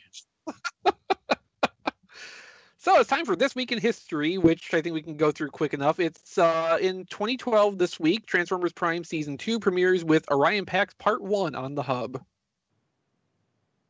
Anybody got any fond memories of that? No, I didn't think so. I don't remember which one that is. It was the start of Season 2. Part 1. Titles. Oh, I Yeah. remember that. The one where Prime has amnesia. It was on the hub, that really popular network that has started. I remember that network. Yeah. It's not around anymore. It was No. so successful that it basically finished the work it had to do, and then it moved on. Discovery Its work bought was it, done right? by Wayne. Yeah, it's under Discovery Yeah, now. Discovery Kids. Yeah. Yeah, good times. I think Orion Pax Part 1 and Part 2, maybe it wasn't. They sent us out a review copy of like 2 or 3 episodes of Transformers Prime. It might have been the Unicron 3-parter. So I think, I don't remember if I got it or Rob does, but one of us has on DVD somewhere isolated episodes from either the end of Season 1 or the start of Season 2. So that's pretty much the only association I have with this. Yeah, I think that's Season you. 2 was not a good time for Transformers Prime. No, it is far and away the weakest season out of the 3. Yeah. Yeah, and the thing is, when you start with Unicron, where do you kind of go from there? And I think that was part of the problem. I like Prime. I did not like Unicron in that series at all. Well, just think, No. you'll be able to see how it's resolved in the movie verse. Oh, no, you can't. Nope. Which is good. I'm okay with that. All right, so let's move on to our big news for this week, and we have 6 whole bullet points of that in our show notes. It's okay. 4 of those are just links to image galleries. So Jason can probably skim through those for us while we talk about the actual 2 discussion points. Yeah, So on it. let's start off with the TFormers report card. Rob, what did we get wrong and what did we get right? Okay, well, we had a pretty good record. I'm bringing it up now. We got about half, I'd say, of the things we expected to see and things we might see. We did see most of Power of the Primes Wave 2 and some of Wave 3. We didn't see the Bumblebee the movie figures that I thought we would see, but we learned that the first 2 waves of Studio Series are basically what that is, because they reshuffled things to compensate for the changing release date. Yes. We did not see Power of the Primes Blast Off, and that's for the expect. We found out finally that Authentics and Cyberverse are 2 different things, which still doesn't 100% make sense to me. It makes sense to me. I don't know. Well, they're so visually similar still is the problem. Yeah, I mean, I understand they're for different markets, but what's hanging out there is that packaging samples for Authentics, Deluxe, and Voyagers. And at the moment, I think our best guess for that is that we might actually get a classics style stopgap wave between the end of Power of the Primes and the beginning of War for Cybertron. That's the only place I can figure out where that goes, where you don't have 3 separate lines all doing a variation of G1 concurrently, selling it to very similar groups. I just think they'll have different sizes for their evergreen stuff. Well, probably, but again, that looked very similar to Deluxe and Voyager packaging, so it's weird. It's also not consistent with any packaging we saw during Toy Fair, so it's something separate still. Yeah, there's still stuff we have not seen hanging out there, which we'll cover more as we get farther into the news. Yeah. We did see, of course, Nova Star, which is that Nova Star is Power of the Primes Wave 4. We saw Predaking. We didn't see Repugnus. We should have seen Thundercracker, who of course turned out to be a Studio Series figure, but they couldn't find the display figure, much to Eric's chagrin. Yes. That was funny because they went to look for it, and they're like, I guess they just couldn't find it. It probably did not get packed up and brought with them. Yeah. Yeah. It's hanging out in Rhode Island still. Mm-hmm. And I don't even remember the various complete pie in the sky things I listed under the would like to see but won't, but we didn't. Unicron. So, that was not on my list. Unicron made. That was not on the list, but credit. I'll take credit where I can. I may not always guess correctly what we're going to see, but I'm pretty well calibrated as to what is impossible. You're right. But yeah, that's the overview, and the big takeaway is, holy crap, do they love 84? They could love it a little less. A lot less. I'm sick of the 80s. How about you? I'm getting there. Yeah. The only thing that kind of is a head scratcher, if they love 84, what are they going to do for War for Cybertron? Pre-84. Like 84 before it was 84. But they love 84. So more than meets the eye episode 1. The 84 cast.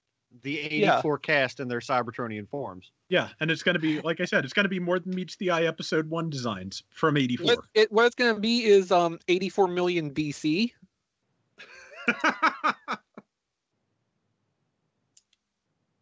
That doesn't really make sense at all, but you get what I'm going for there. I just can't picture the design aesthetic in my head. Okay, so think of Fall of Cybertron toys. Yeah. It's going to be that. Not literally that, but that kind of aesthetic. But the robots are going to be in the basic shapes of their G1 forms. Yeah, as much as the alternate modes they're thinking of. Yeah. The basic... We're going to get... Tetrajets was the one example they said specifically. So, you can hide a G1 Seeker body inside a Tetrajet wing structure, but it's still going to be kind of different because you got to deal with that Tetrajet wing structure. Mm-hmm. Probably among other little things, but you'll still get the incongruous cockpit chest with the intakes and everything. Mm-hmm. For the record, I now have it so that whenever Diecast says the Unicron, I have a picture of the Seacons appear over him on screen. So Thank you, Jason. I love you. But yeah, I mean, just Tetrajets. I don't know. You just wait to TFCon there, buddy. Did anybody ever have the building toys Zax as a kid? They were just little interlocking tiles. I'm sure I did. maybe. I never even heard of that. I forget who made that. I think it was an Ohio art thing or one of those companies. But at any rate, like I said, you could build little cubes. You could build larger, geometric structures. And I'm just picturing, those, and you unwrap it and there's a seeker inside. Yeah, I mean, that's basically what the Impossible Toys seekers were. Their Tetrajets. Yeah, I don't see there's any way to make a Tetrajet without it being that and have it look like the G1 character model. Yeah, I mean, I think it was McFeely during the Saturday stream who made a specific point to say, I'm sick of seeing, I can't do the accent, obviously, but I'm sick of seeing the fake vehicle parts on the robots.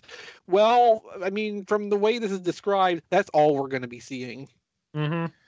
I mean, it's going to basically, this is a bad example, but do you remember Thunderblast, where her boat shell just sort of folds around her? You could also use Titanium Scourge for the same kind of concept. Yeah, so it's going to be basically, it's going to be like it's like, Scourge.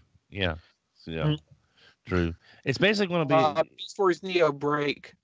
Yeah, it's going to be like a really, really disappointing Kinder Egg. Yeah, it's a Kinder Egg with fake vehicle parts on the inside. Mm-hmm. but like I said, I do want to get maybe if they look at more than meets the eye for the aesthetic on that 3-parter, I would like to see the Wheeljack, mainline Bumblebee. I don't think we're going to see perfect translations of animation models here. I think they're looking at.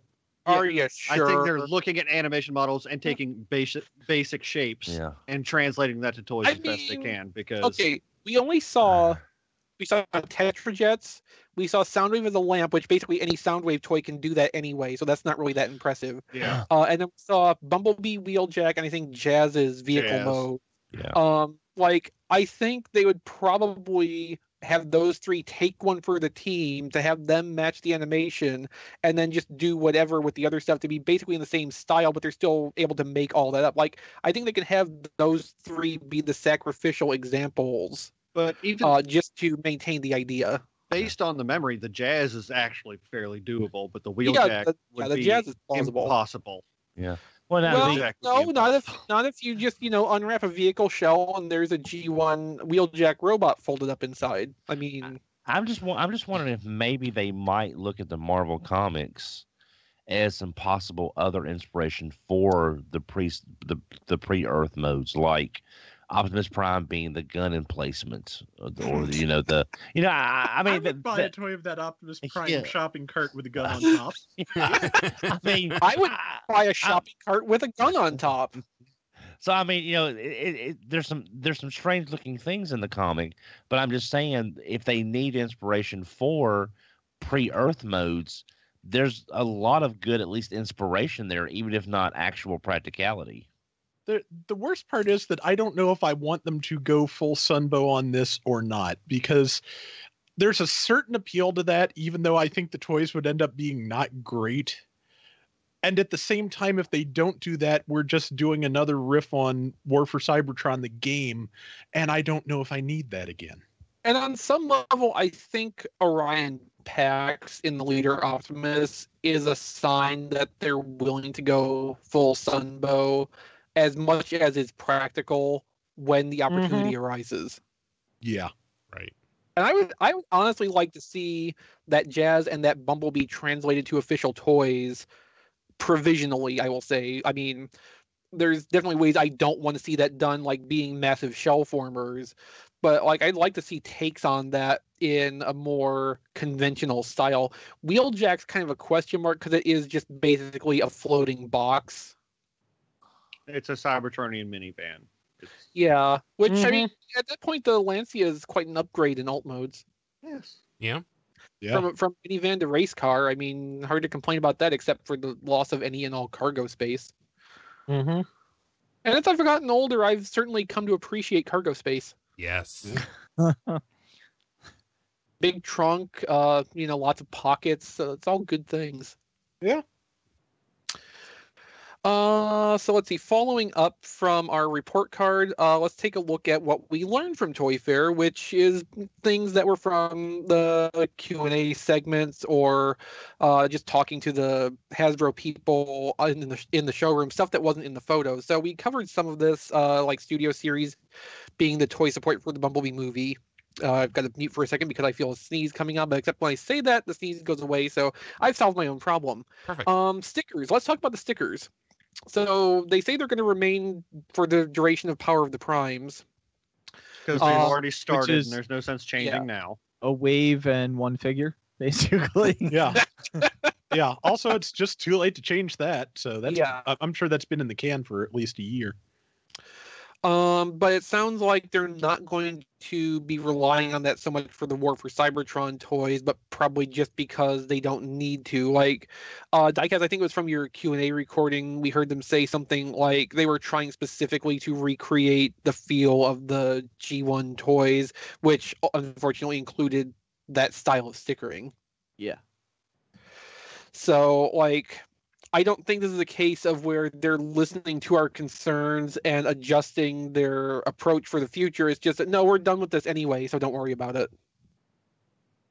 Yeah, yeah. I mean, if they wanted to make it feel like more G1 toys, they should have took out the ball joints. I mean, that would have got us there.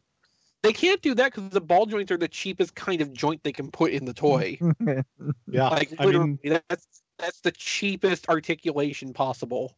Yeah, and I mean, we like them and we appreciate them, but also they solved a truckload of safety test problems for Hasbro when they started implementing this. Yeah. Ball joints can't go away. They're just too wrapped up in what Transformers are now. Mm-hmm. No, I know you're not serious with that statement, but like there's more reasons than to just not be G1. Yes. I want an all G2 line. That'd be nice. I would not say no. That was, to me, the disappointment was hearing the War for Cybertron thing instead of moving on to other unexplored eras like late G1, European, Japanese stuff, G2. Or, maybe our version of Victory or Zone or something along those lines. Yeah, characters that are hard to get and have never been updated. That's what I was hoping the next line was going to amount to, but mm-hmm. So just have to wait longer, I suppose. So they're running the fan vote right now as we're recording. We're in day 2 out of 3 days to vote for us one of 3 2-pack sets, which Matt's pushing real hard for that Impactor set, which does seem to be winning from what people have been. Impactor versus Mirage, yes. Yeah.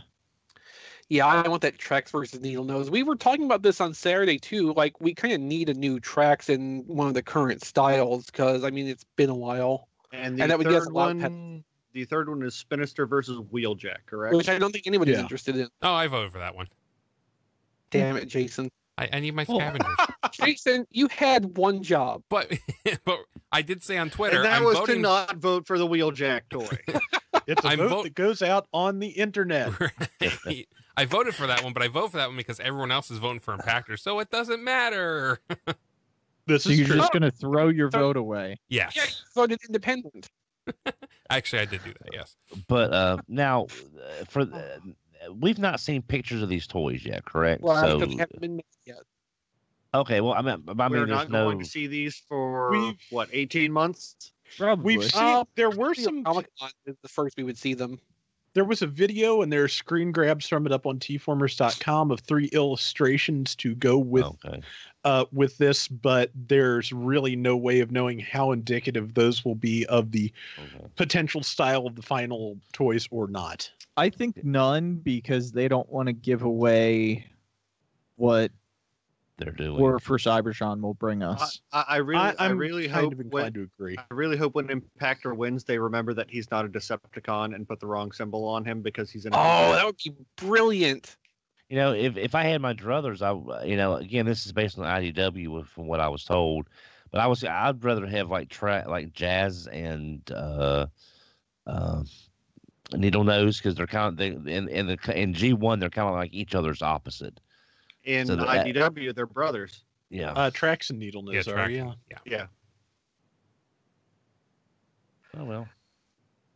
Yeah, so one thing they were implying during the Q&A session was that these would probably be maybe not new molds unto themselves, but they would be from the next line, so they wouldn't be reused from Power of the Primes or anything coming before that. So, like, they will be new molds to some degree or another, even if they're not uniquely designed to be what wins this fan vote. I wonder if they're set up if they chose these characters specifically as partial tools of characters that they know they're doing. Could be. I would imagine. Yeah. This is probably more a priority list of which of the pre-tools gets out in the main line, and the others might make it, or they might get held back for exclusives or something at some later point. So if Wheeljack is in the voting, if he's dependent on getting a toy, I guess we won't have to worry too much about that War for Cybertron one with the as a big panel former. Yeah, true. Because I guess he's not planning on getting a toy right now. So, well, now also the fact is sometimes these third parties have a slightly faster turnaround. So now that they know these are being done, and possibly the style that they're going to be in, they don't know exactly, but if they're doing War for Cybertron, they can use more than meets the eye as kind of a guesstimate.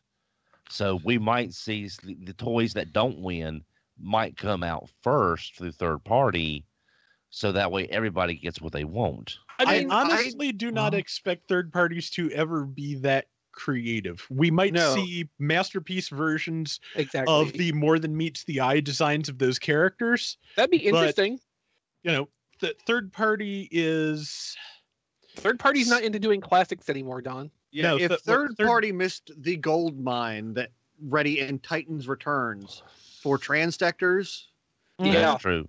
That's true. And I don't think they're worried about the classic. Yeah, like X2 Toys had X2 Toys showed a bunch of like prototypes of like accessory stuff for Titan Masters and Titan's Return stuff. Oh yeah, and it never materialized because I don't think there was enough interest for it. We never got a Fangry body. We never got a Squeeze Play body for all these heads that are right there waiting for bodies. Yeah.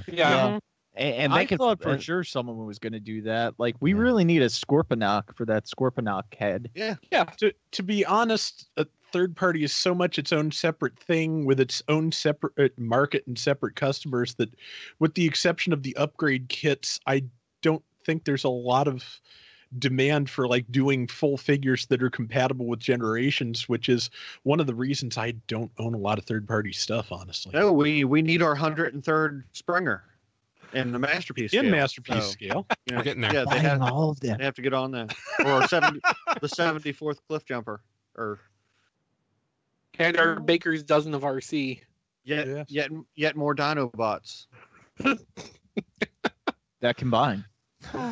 No. Rob alluded to this kind of. The last thing I want to cover in this article, and you can find the TFormers report card, obviously, on TFormers, and also our What Did We Learn article. That'll all be linked from our show notes, tfradio.net/559.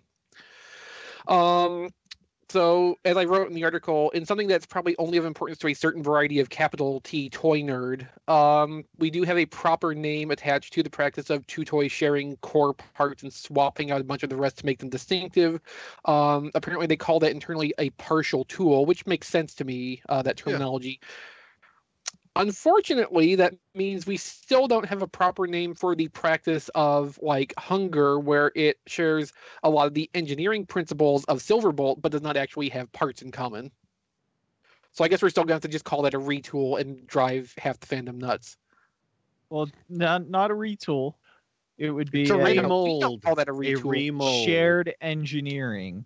There we go. Shared engineering. Yeah, that doesn't stop people from arguing that they're still retools of each other.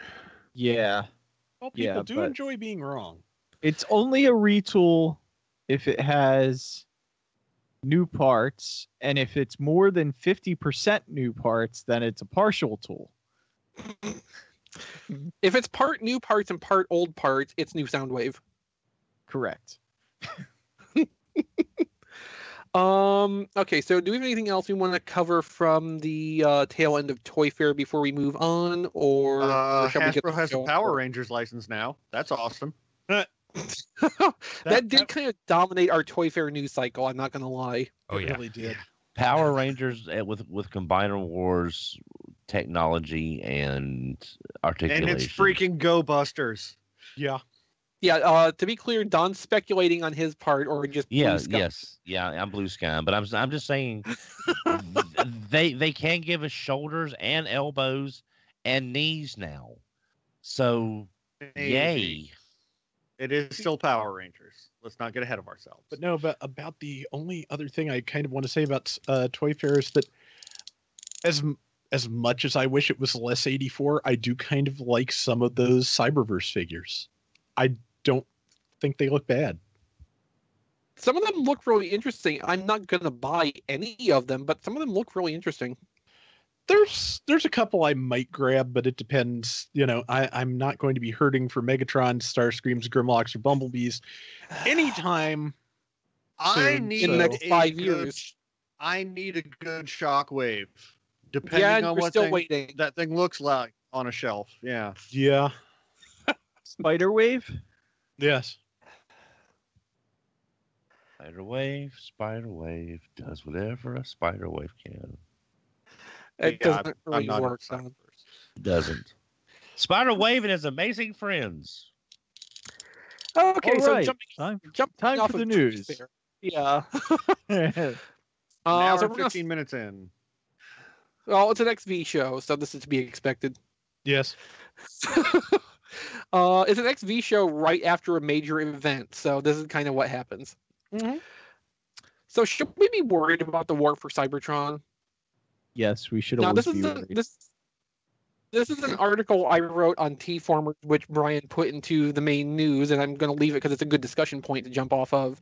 The basic premise here is that some of what the Hasbro people said and the way they said it has me kind of flashing back to 2012, wherein we saw a major transition in design philosophy with Transformers, from things like Reveal the Shield Jazz to Fall of Cybertron Shockwave, for one example.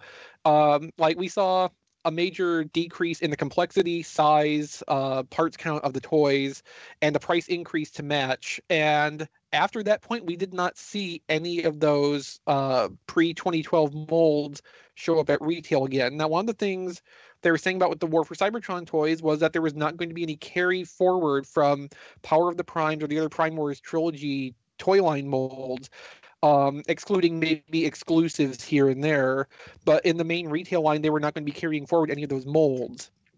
And given that the SRP on the Power of the Primes Deluxes is apparently going to go up to $20 with Wave 3, I'm thinking we might be looking at War for Cybertron being another jump-off point to redesign of how Transformers work in terms of the economics of it. I think it might be getting, again, too expensive to have the toys like we have for the last 6 years carry forward at the price points they're at even now. Don't say that. I know, I don't like this prospect any more than you do, but like, as I was listening to your recording of the Q&A, like this just started spinning up in my head, and the more I thought about it, the more it kind of made sense to me and fit together. I go into more depth with this in the article at tformers.com. If you're interested in more detailed reading on this, I definitely recommend going over there and checking that out. That's going to be linked from the show notes too. But yeah, I think it'll be at least SDCC before we get to see anything of what War for Cybertron is going to be, and probably more likely New York Comic-Con. So we've got some time to think about this before we know one way or the other, but I hope I'm wrong. But what do you guys think? I think SDCC will definitely see something. I think you have a point. We talked about this a little bit elsewhere. I don't see it in the show notes, but one of the other things that came up this week was that a list for an Amazon exclusive Power of the Prime's Counterpunch showed up. It's the next to last item. It just doesn't say Counterpunch in the title. Okay, well, I spoiled it. Oh well. But anyway, we are looking at an awful lot of exclusives for this Blast Off, Repugnus, Counterpunch, things that could have been the other things in Wave 4. We've talked about it before, and we talked about the possibility, and Chris thought about this back in July before the rest of us, but I'm starting to think he's right that Power of the Primes was cut short. And I've been doing some thinking about the timing of things, and it's not just that the 30th anniversary is coming up, but if given that there's about a 2-year time frame on how these things work. About 2 years ago would be almost exactly when Michael Bay signed on for Transformers The Last Night. When Hasbro got a good idea of what the script would look like, they got an idea of what they thought how the movie would perform. And remember how we were all talking last year about how, smart it was of them to do a much more restrained toy line. One that's much smaller, one that's much more economical, one that is not going to sit on the shelves forever. So especially when half of it doesn't come out. Yeah, so I'm kind of thinking that somebody at Hasbro had the insight to say, this is not going to make the money we think. This is going to be a dog. We are going to have to batten down the hatches here and prepare to do without a movie to support us after the Bumblebee movie for several years to come. So that's probably that may well be what got them thinking along the lines of needing to adjust the economics of how Transformers works for them. If I'm right, Diecast, I think Michael Bay killed your Unicron.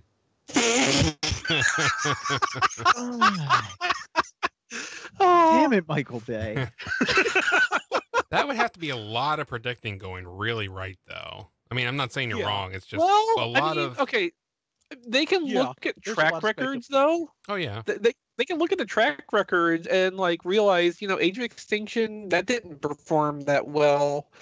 The movie did okay, but the toy line was a slow mover. A lot of it had to go to discount retail. Well, that's true, yeah. I think they can have the insight to look at the script and say this is the same damn thing again, even though we put all this money into this writer's room. These idiots took 5 of these ideas and cut them apart and stitched them back together into a Frankenstein, and it just turned it right back into what the last 3 were. And that is a supporting fact for this concept that may be something that happened, that may be one of the things that has been an issue for them for a while now, is the fact that on their pre-Toy Fair investors call, they made it a point to say that their new agreement with Paramount gives them green light powers over all of their properties, which if you want to flip that, means they have veto powers over all the movies made of their properties. Yeah. So I don't think it's unreasonable, all considered, to say there's probably some dissatisfaction with how The Last Night performed. Oh, yeah. Whether or not that did have the effect we're thinking about on the toy line is something we're not going to be able to know until we see the shape of the toy line for the next couple of years. Yeah. Something else to think about, too, 2 years is the outside number for Transformers development. More generally, the average is held up as being about 18 months. Summer of 2017, the movie came out. It flopped on its opening weekend. That by itself is a good indicator, and that might have let them time out stuff that wasn't committed in Power of the Prime, stuff they were not past the point of no return on. Unicron. They could say, shut this down. Unicron, anything in Wave 4 that wasn't a recolor, for instance, they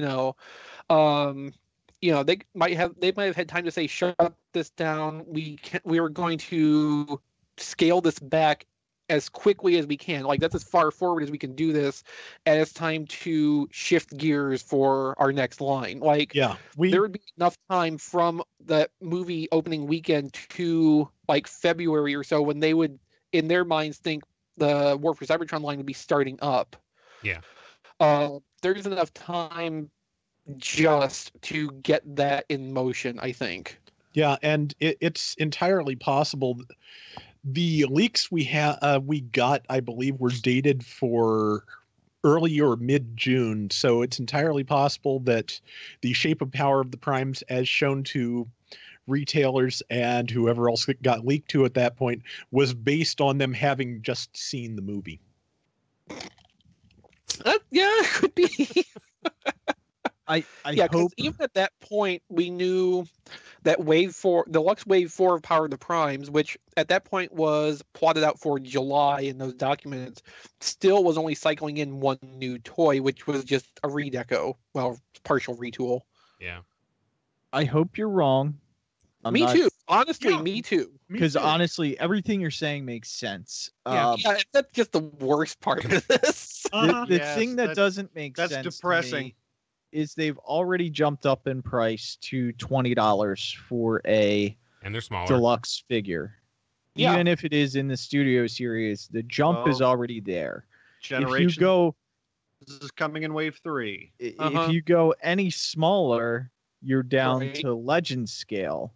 I mean, I can't see deluxes getting any smaller, and now they are very good at not telling us the real reason why things are changing. But when I was at the interview session, I got the impression that it was just a move towards a new design aesthetic rather than a shift in cost reduction. Well, to be fair, I mean, you could very easily sell simpler figures with fewer parts as a design aesthetic if you wanted to. Yeah. You could sell smaller figures as a design aesthetic very easily. Yeah, it's all spin. I mean, yeah. I'm not sure how well we would have taken it if they had tried to do that with the War for Cybertron or Fall of Cybertron figures when they shrank. But the fact that I think we're getting the price increase before any potential major changes in how the line works, as much as I hate to say it, it's probably a smart move. If we, it was really rattling to a lot of people to have those two things, the much smaller, much simpler Generations figures and the price increase hit at the same time. That was only the price going up by about $1. Yeah. At that point. $20 is effectively, it's a doubling of the price from when most of us started collecting them, which is rough stuff. But the other thing too, going to a Cybertronic design philosophy versus realistic vehicles and stuff can also be a way for them to try to smooth the transition. By doing a radically different aesthetic, they can kind of try to hide a little bit of that the toys are being made simpler, a little bit smaller, because you're going to more look at how much the cosmetic part of it has changed before you start thinking about how much the build itself might have been different. Like saying this doesn't really look like a Camaro, because now they have a little bit more liberty in the design because they're not doing, Well, I'm thinking if you went from realistic Earth vehicle to realistic Earth vehicle, but at a third less size. If you have the Premier Edition Bumblebee and the Studio Bumblebee, holding those side by side and those coming out 4 months apart, that's a big jump. But there's no price increase to go along with that. If it was a 1-to-1 thing with the Generations where it's the price increase, the small size, but they're still essentially the same aesthetic, the thing you're going to latch onto is how much smaller they are for this more money. If you change the whole design philosophy, that's more your reflex that you're going to look at before you start thinking about it too much. It's not going to fix the problem, but it's going to make the transition a little bit smoother. Yeah. Again, a hard pill to swallow. Yeah, this is like huge levels of speculation. I want to be really clear about that. Huge speculation. We honestly hope we are totally barking up the wrong tree with this, but like based on our experiences and everything, we're seeing things we don't like here, and we're kind of getting worried. Yeah. To be fair, I mean, we just went over at the top of the show. My track record was speculation. So it's about a 50-50 shot. So well, yeah, but I think this too. So I think there's more credit to be thrown behind this. True. Yeah, Rob, the only thing you said that made me question anything about it was the fact that I don't think studio executives are smart enough to know that the movie wasn't going to be that good. Well, the studio executives aren't, but Hasbro executives might be. That's a the good point. point. I was thinking of the wrong executives. And it may not even be a case of we don't think this is going to make as much money at the box office. It may just be a case of we don't think this is going to make enough money for us. Oh, okay, yeah, sure. I mean, but even so, I mean, Paramount was definitely forecasting a reduced take on for this movie. Mm-hmm. I mean, the take in China was even about a third lower than they estimated, and that surprised everybody. Yep. But even so, I think, I mean, you've seen them there was a little bit of confusion on Twitter over the weekend as to whether or not they're rebooting the movies or relaunching them or whatever, verb they want to use that implies a positive change without implying any sense of failure whatsoever, because they've still got to have that Bumblebee movie sell. But I think, I'm sure they had some sense that this was coming. I don't know if it was far enough in advance to really affect how they were going to do the toy line, but I think we're going to find out soon. Sure. Okay. Okay, so I'm going to abbreviate our way through the rest of the news items since we're running a little bit long at this point. So the next Mysterious Generation Special Edition figure is nearby, real nearby. So we have an Amazon Canada listing for Transformers Generation Special Edition Counterpunch that went up over the weekend. There's no price on this now. When I first saw on the listing, it had a price of like $63 Canadian or something like that, which is probably just some wackiness with the Amazon algorithms and not indicative, because it does, I think, say deluxe class toy on the listing, but so there's no picture or anything to go with that. So basically, like, there's two schools of thought on this. One is that it is the pre-tool pair for the Jazz mold, which with a little bit of modification, you could get like a back front change out of that Jazz robot mode and actually make something that looks a little bit more like Counterpunch. The other thing is, if like Repugnus is another retool of Double Cross, it might be like maybe a Chrome Dome recolor or something like that, something a little bit more random. But it looks like Blastoff and Repugnus are not going to be the only two exclusives, which kind of goes along with what the Hasbro people were implying at Toy Fair during the Q&A. What's interesting about this is that Blastoff and Repugnus have item codes which are consecutive in the 1700s, I think. So Counterpunch is in the 1800s. So it looks like there's going to be one set that's those two, and then a little bit later on we will see this and maybe even more beyond this. This too might be part of a consecutive number pair, and we just haven't found the other half yet. It does seem a little bit weird that it's Counterpunch, but we have to remember that the subscription service Counterpunch figure was based all on Hasbro's pre-tool elements that already existed. They were the ones who pushed FunPub into doing that character specifically. So that's something they already had planned on the Wheeljack Combiner Wars tooling and pushed to get out through the club while that was still an option. So this seems to be a direction that this Transformers team is wanting to go in with that character, like just leaning into the Counterpunch side of it. So I wouldn't be surprised if they tried that again, and it's just they're having to push it as an exclusive. Yeah. I would really rather it not be that Jazz mold, but a substantial retool of that might make it better. Hopefully. That was easily the loser for me of Power of the Primes Wave 1. Yeah. even before that whole tampograph incident. Yeah, I mean the floppiness of the legs alone was just. I mean, you Well, basically held yours there and went like. Yeah, the shoulder construction's terrible too. Like the floppiness of the hips is a tolerance problem. Yeah. The shoulders are a construction issue, and that's something I think. Oh boy, here's the cat. That's something I think probably could be addressed with an extensive enough retool, something extensive enough to change that from the Le Mans style race car into something a little bit more counterpunchy. Let's see, what else do we have here? We've got some in-hand photos of Wave 1 and 2 Studio Series Deluxes, which we know now are smaller, much smaller than meets the eye. Or should I say much less than meets the eye. Less, yeah. Yeah. But it does give us a bit of a look at Jazz and Lockdown, and also some detailed shots of Optimus, Starscream, and Leader Blackout, who looks really slick. Mm-hmm. Yeah. Like, I might have to get that Blackout just based on how nice that looks, even though I don't care about the character or the movie he's from. It's a very big vehicle mode. I will tell you that. That's good.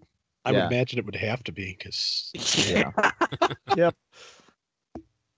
No, I mean, that Blackout just looks so nice. And this is like a finished sample, too. So this isn't even like... looking deceptively detailed because it's prototype. Great. No, this is just what the production piece looks like, and that's really impressive.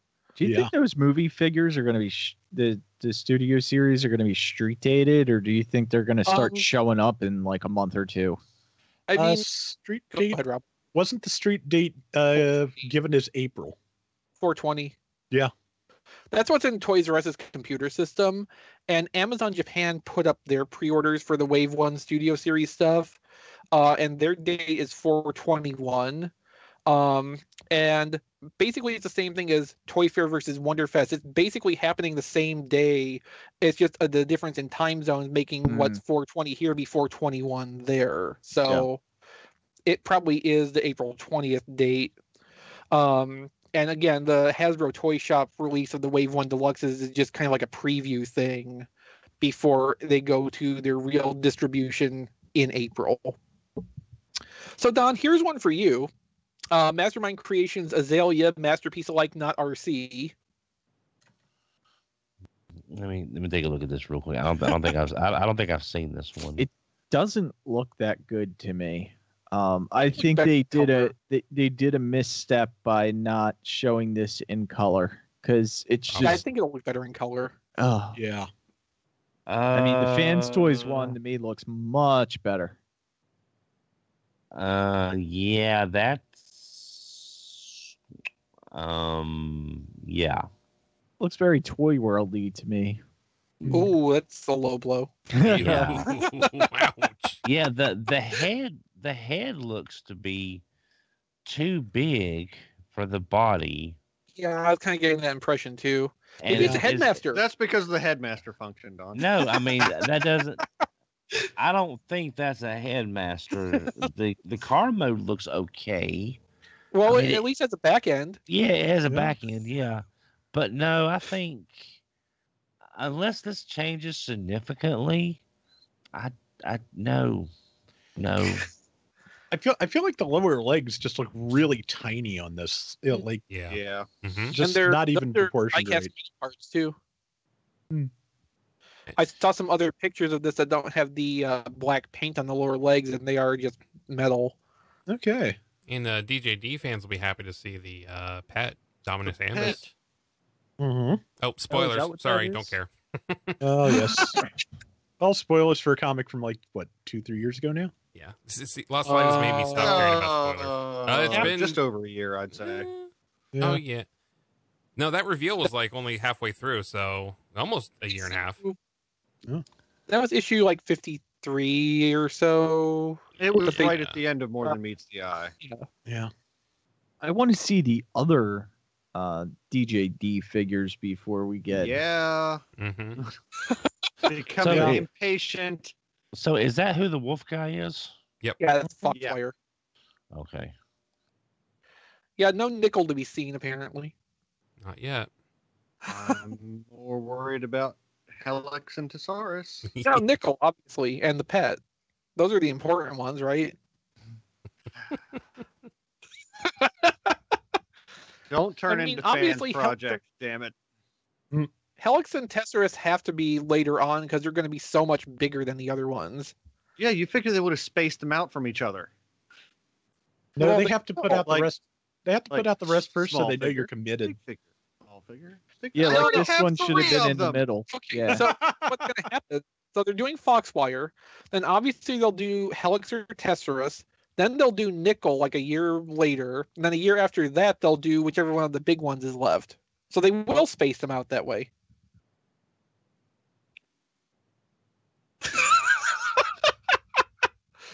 That eyebrow flick pretty much says it all. We also have items in here about Jada Metals releasing G1 Diecast Transformers vehicles and also Super7 Transformers product, including muscle style Keshi Surprise, 12-inch vinyls, pins, and drinking glasses. Those are various licensed items from Toy Fair this year. You can find links to the galleries for those in the show notes. I don't think we're very interested in talking in any detail about these items, but if you've got anything to say about it before we move on. I want those glasses. I just got one thing, which is I should have put it in the title for the story, but the Keshi toy format is also basically like the G1 decoys. So they're very nice sculpts and probably cleaner sculpts than the originals. But yeah, they're basically going to be blind boxed G1 decoys if that is something that appeals to you. I'm sure there's a market segment out there for it. Yeah. I'm not sure any of them are here, but there's probably a market segment for that. Yeah. All right, so let's move on to our brand new Amazon plug, because apparently this is a thing you can do with Amazon. Get a 7-day free trial of CBS All Access through Amazon channels and binge watch Star Trek Discovery. I support this notion. Yep. After the 7-day trial, it's $9.99 a month. You can watch live TV and catch up on all the shows that Dawn loves, like Blue Bloods. Really? I haven't turned my television on in 6 months. Yeah, I know. I only use mine as an external monitor now. You also get access to every episode of Star Trek ever, just like if you have Netflix. The Twilight Zone, Twin Peaks, Taxi, Cheers, and more. You can sign up for your 7-day free trial at tfradio.net/CBS. I understand through Amazon channels too, you can get there's a channel on there that has Gridman, the pre-adaptation form of Superhuman Samurai Cyber Squad, with official subtitles. Hey, real quick, Rob was actually kind of close because that issue of More Than Meets the Eye came out in May of 2016. So okay, almost 2 years. Man. Yeah. Well, speaking of being close, Rob, what's on TFormers this week? Okay. That's the worst segue. Yes. Well, speaking of More Than Meets the Eye, we've got the free comic book day preview of Unicron number 0, which is has art by Alex Milne and spoilers on the very first page of the preview. So, or is it second? Second. So just watch out there. In particular, we're expecting this as spoilers for the Optimus Prime series specifically. Yeah. So if you don't read that, it's not going to be a big deal, but, you know, that's about as specific as we can get on that without actually giving it away. Yes. And also, we've got an article by Chris, Transformers Generations the Future, that I want to see, which is... It's basically just... Yeah, it's basically just, like, it kind of spun off from... my should we be afraid of the war for Cybertron thing and trying to find a positive way that a downsizing and design philosophy shift in Transformers could be executed in a perfect world. So it's not like a real serious thing. It's just like, here's some ideas I have, and it could be a fun read if you like fantasy toy line building stuff, which is something I'm kind of into. Hey, Rob, did you want to mention about... Rob, did you or Chris want to mention about the thing that just dropped about the Wreckers Because I know a lot of people that just dropped a little while ago. That is probably a good thing to Thank you, Don. mention. That yes, Nick Roche announced on Twitter today that there's going to be a one-shot in May to wrap up the Wreckers trilogy, Requiem of the Wreckers. He's back. Josh Bertram is coming back to do the coloring. And also there's going to be some kind of guest art by both Guido and by Jeff Sr. So that should be interesting. So is just for those of us that don't read, is Verity still with the Wreckers? She is not really. The Wreckers are not the Wreckers are not really a cohesive thing at this point, but Verity is still around. So it it would take a very long time to go into where Sins of the Wreckers left off. Oh, that's fine. That's fine. Yeah, I know I need to read it. It's just I'm just glad she's still alive and kicking around. She is. All right, so Don, what's on the network this week? What's on the network this week? Take a deep breath. Yeah, I want to actually combine two things. Last weekend, we did the live streams, as everybody mentioned earlier in the show, on Saturday and Sunday. Saturday was a recap and first-hand toy impressions. Diecast was at the event, and we got to see Titan Class Predaking, the Studio Series Abominus, Cyberverse, and more. On Sunday, we had the live stream as well as with XV, Matt, Diecast, Eric, and myself. As recap some of the bigger news is from Mattel, DC, and a few other companies. So if you missed the Toy Fair news and you want to have just a nice relaxing time, please check out the live stream at tfradio.net for our Saturday and Sunday coverage. Sorry. RPG Lessons Learned, episode 42, East Texas State University, Savage Worlds.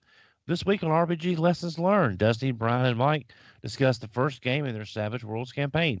It's East Texas University. A challenging time between issues with Skype, understanding the system. This was not our best game. And then the third podcast of the Toy Fair trilogy, not announced by Nick Roche, was the recap and first-hand impressions. It was Diecast was there, of course. So again, check out the recap in addition to the live stream as well. There was an interview, Transformers brand team interview from Toy Fair 2018. Diecast, Anthony, Kevin, and several fans from various Transformers websites came together Saturday on the 17th at the Hasbro Fan Press event to speak with John and Ben from the Transformers brand design team. Hasbro answered questions about the future, the line, design choices, and more. And basically made it clear that they do listen to podcasts. So hi, guys. Hi. Yes. I'm sure they tuned out by now. They don't listen if it's over an hour. But in case they are, I just want to say Diecast wasn't the guy asking about stickers. He was a guy. There's plenty of us. Don't worry. Yeah. I think that's just bad. Fans. Also, it was a mistake to let us know you'll pay attention to hashtags.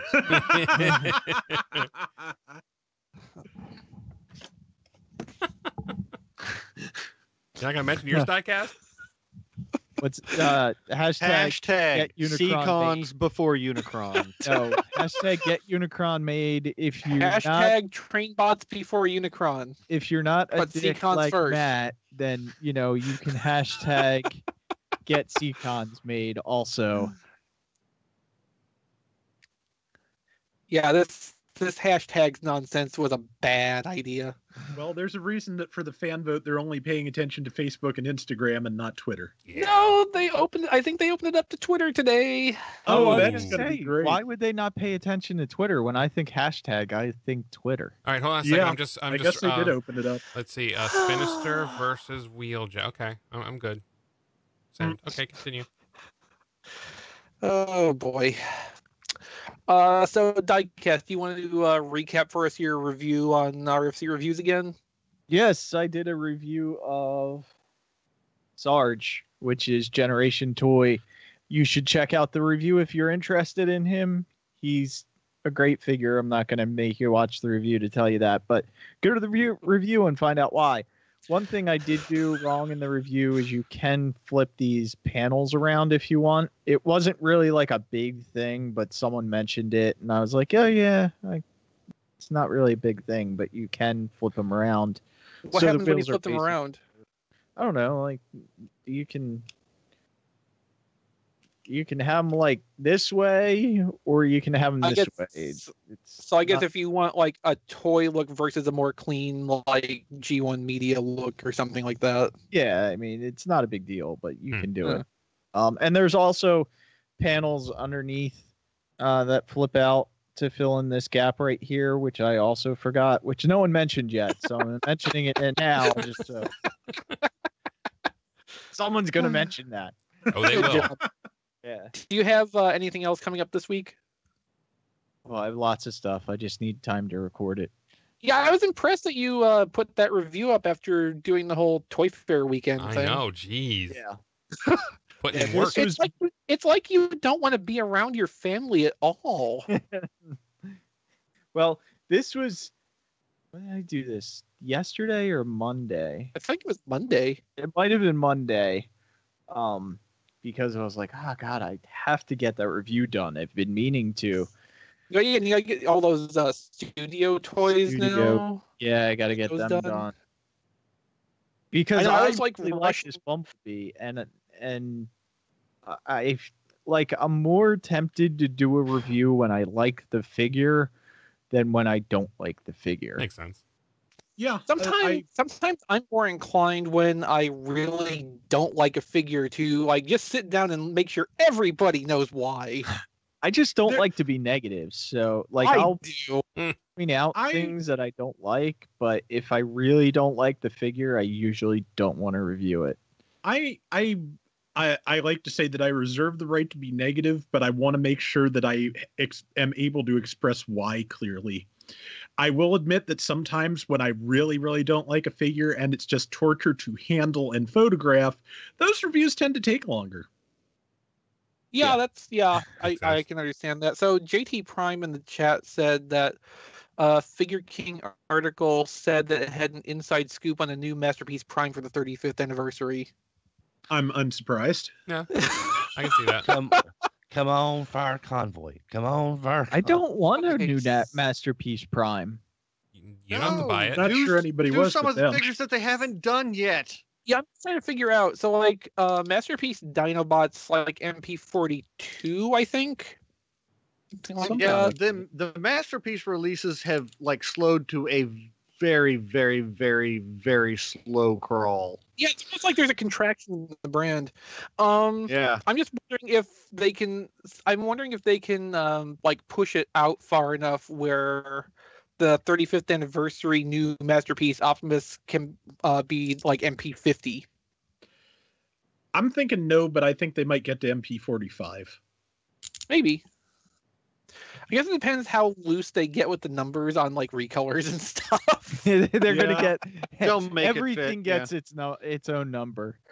They'll just start doing like fans toys and release them in non-sequential order. So it will be MP50 Optimus Prime, and then they'll figure out afterward. Okay, so what's 43 through 49 going to be? Yeah. Here's a thought. What if it's just MP10 plus in as close to animation colors? Will he finally have his white thighs? Yeah. Honestly, I think that would be a very good possibility based on what they've been doing lately. Yeah, I think so. Yeah, it very well could be. I mean, they're doing a lot more with like the cartoon accuracy now, and MP10 is more so than MP1 because MP1 was from a completely different school of thought on what masterpieces were. I think a new one probably could get closer to cartoon accuracy than what MP10 is. It's just a matter of if they actually have the desire to try to express that. He would be more blocky though. I don't think I would like it. I would just much rather them do some other characters than the same one over and over. Oh and no, this over is Transformers. They don't do new characters. But this is Masterpiece, not Generations. I would take an MP10 with a new paint job. I'd be fine with that. No problem there. Get that 7-Eleven one. Well, that's a completely different paint job. I mean, like an animation accurate paint job. If they wanted to try that, I'd be fine with that. To be honest, I would not mind seeing if they could make a new Optimus Prime as close to the animation model as some of the car masterpieces have been. I would want to see it. I don't think I'd want to buy it, but I'd want to see it. I mean, Optimus Prime, both of his modes are really super blocky anyway, so it would not be as difficult as, say, Sunstreaker to pull off. No. I know. Mm-hmm. I mean, we're in an age now where we can say, well, they did Beast Wars Dinobot and made that transform. I mean, they can do anything. Mm-hmm. They can put an Optimus Prime on the moon.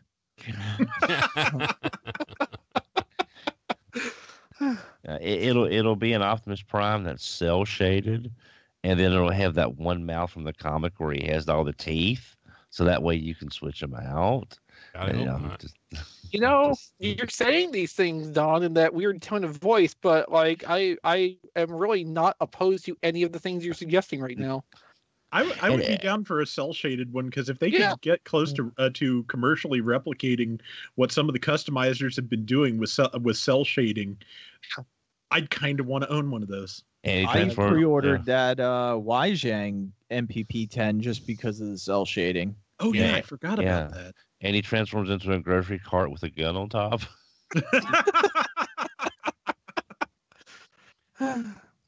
No, the 35th anniversary Masterpiece Optimus Prime is just the City of Steel alligator bot. I already have that. Gosh. What if it's MPO1 refreshed and brought back? That show going long enough, we can cover every possibility. Anything else in the Masterpiece line anymore. Yeah, but nowadays that would be like $250 for that MP10. But I mean, or that MPO1. But I mean, wouldn't MPO1 kind of be like? It's still kind of like a more definitive version than MP10 to a slight degree. I guess it depends what you're going for. Like MPO1 was a definitive version in that it was, well, for one thing, the most complex, but it was also at the time the most really like media accurate you could get. But they've really made strides since then, where MPO1 now kind of just falls into kind of this niche area. Okay. It just seemed like to me that since that figure exists, and maybe with a little updating and a different color scheme, it would be a good anniversary figure. If a Masterpiece not really in sequence with the rest, it's just your anniversary figure as its own little island in the Masterpiece line. Oh, maybe the 35th anniversary Optimus Prime will be a reboot to the Masterpiece numbering system. Ooh, there you go. It'll be a new MPO1. Start off over again, and then all of the message boards will explode. They do like the reboots lately, so yeah, but only if you don't call them reboots. Okay, remember, you can find this episode at tfradio.net/559, which I've mentioned several times now because I didn't want to talk about all the items in the news, and it was easier to just say, go check the links in the show notes. We also have our voicemail line at 931-99-GOBOT. That's 931-994-6268. You can leave us voicemails. You can send us text messages. Brian responds to some of that apparently in his own personal time. Also through our email, which is, I think, contact@tfradio.net. That's not actually in the show notes, but we've talked about that before. Yeah, that's it. And of course, you can always reach us through Twitter at TFRadio. You should be following us anyway, because when we have events like Toy Fair or New York Comic Con or HasCon on the on years, we're there. At least one of us is there and tweeting things out, and it's always a good time. And of course, when you're following us on Twitter, you also get updates on all the shows, all our many, many, many, many shows, some of which actually update still. You can find us on Facebook at facebook.com/TFRadio. We're on Instagram at TFPodcast. We also have TFRadio.tumblr.com. Is that right? Or something or other on Tumblr, and allegedly we update that now, but I have no idea because I'm not involved with that. You can also find each of us individually on Twitter. I'm on Twitter and Flickr at ChrisRTXV, and if I don't say that now, somebody else will just be an asshole and do it for me, so I might as well just steal their fun. Along that line, you can find Melvar on Twitter at Melvar, 3 L's, 2 R's. And be sure to follow his hashtag. Support the good hashtag, Seacons before Unicron. Or get Seacons made, as long as you get the good word of the Seacons out into the world and make Hasbro pay attention. Retweet it. Find me tell your friends. Tell your family. Have everyone. You can find me on Twitter at Diecast2.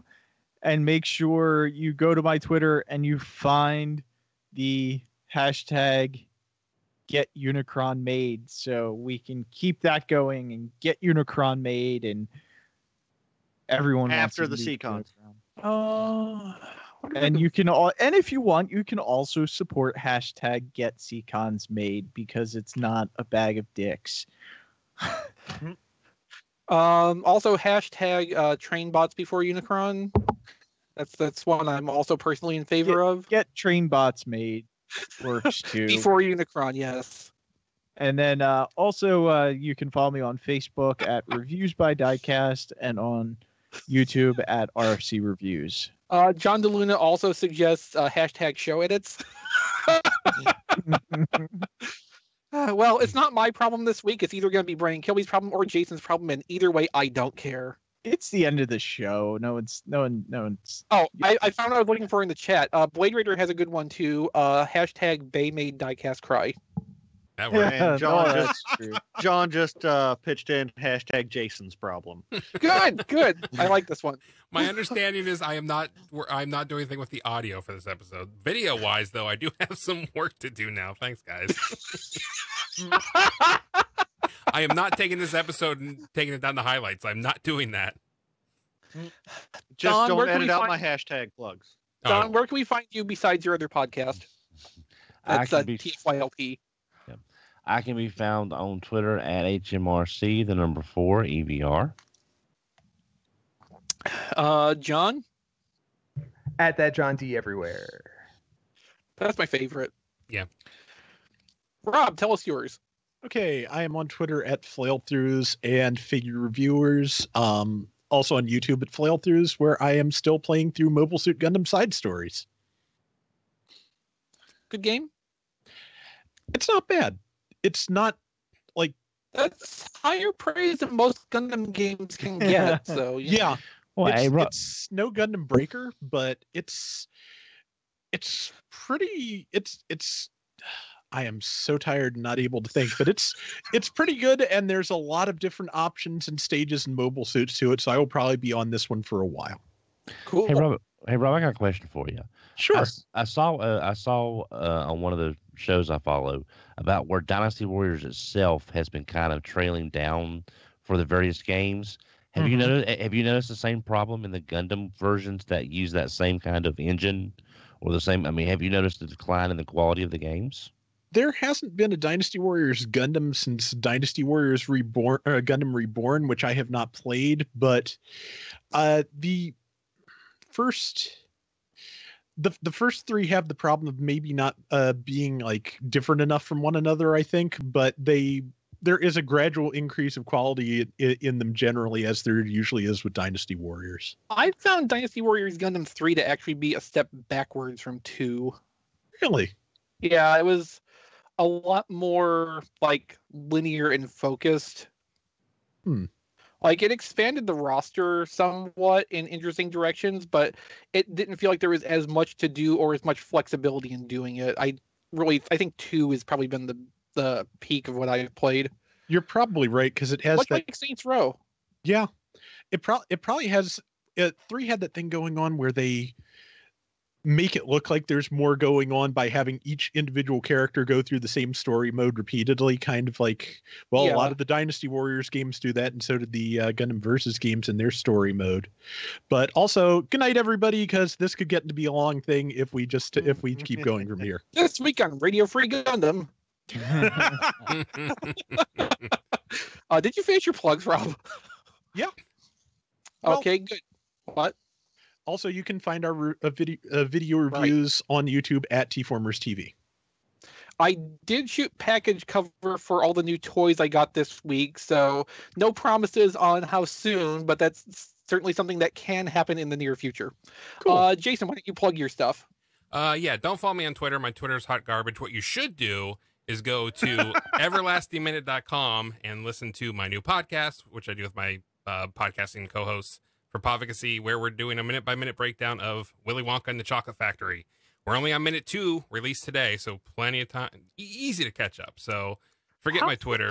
Go download. Okay, so Jason S. Kirk on Twitter. How long are these podcast episodes in general? Each one's been we're about 15 minutes each so far. We've done 6 of them that we've recorded. So you're 6 minutes into the movie. No, we are 2 minutes into the movie. Well, in terms of release recorded episodes, wise, yes. Sorry, Matt, you're right. Yes.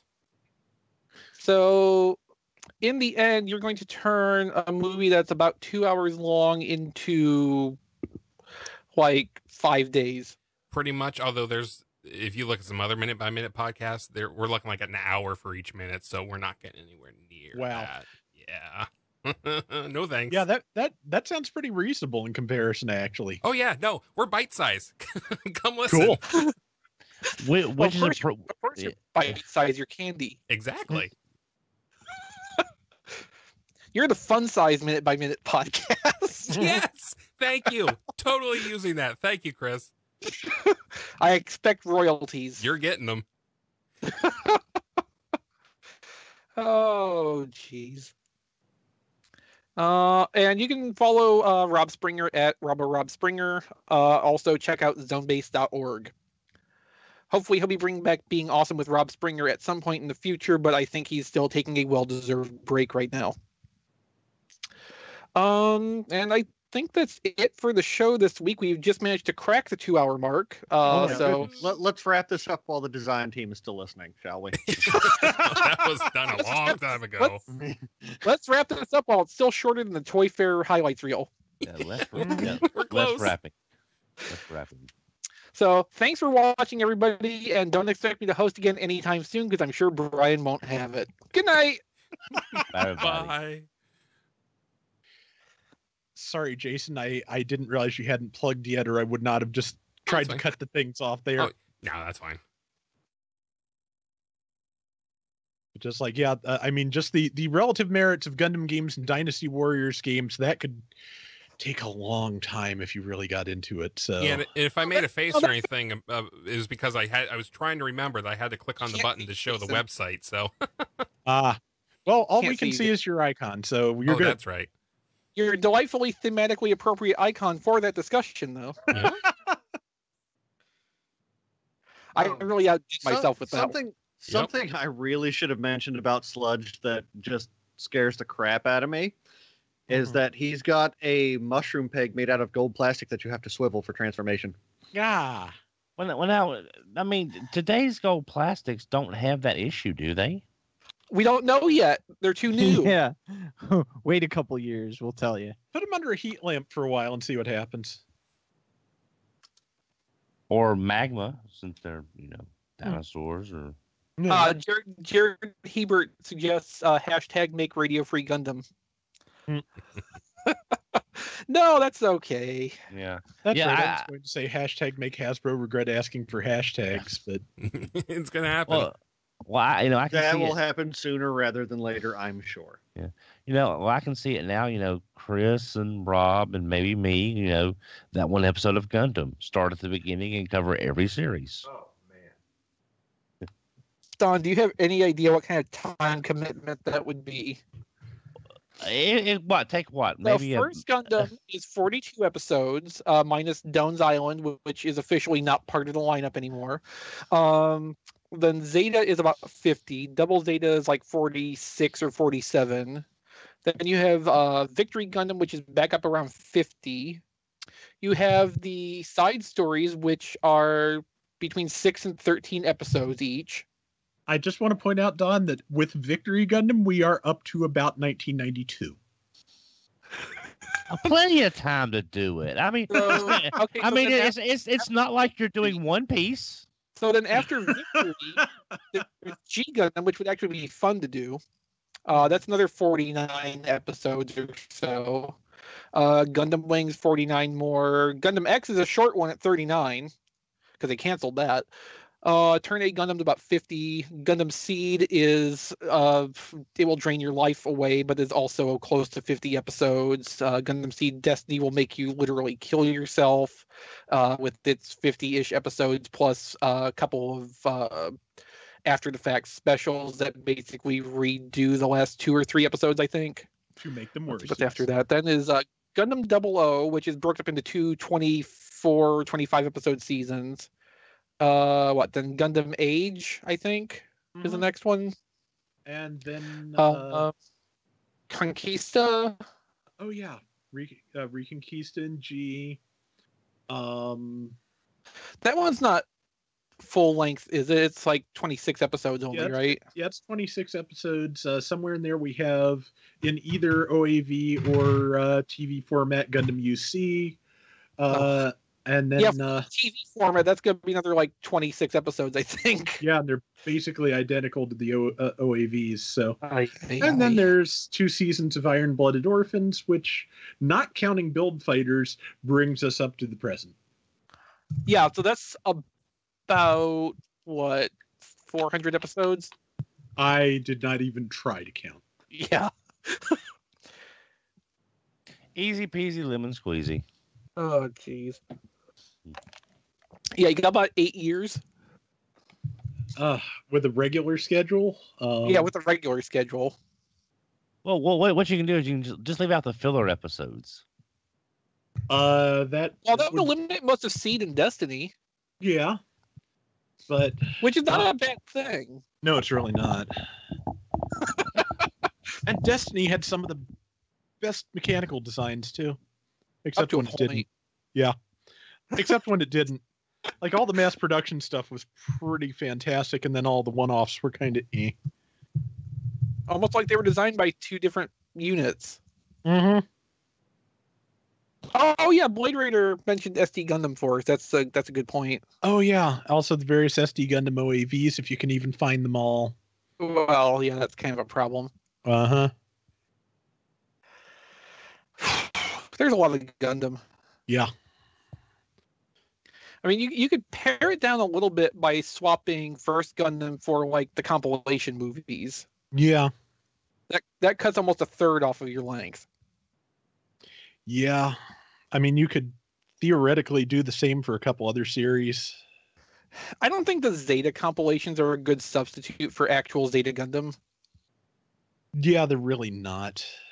I never saw the Turn A Gundam movies to compare with the series in that respect.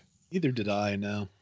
Did Gundam Seed have compilation movies after the fact? Yes, Gundam Seed and Destiny both have a full set of 4 compilation movies each. That has to improve the experience. I can't imagine it wouldn't, just because it's less. Well, yeah, it is less. I think they, if I remember correctly, the Destiny movies actually further retcon things to make Kira even more right about everything. Oh.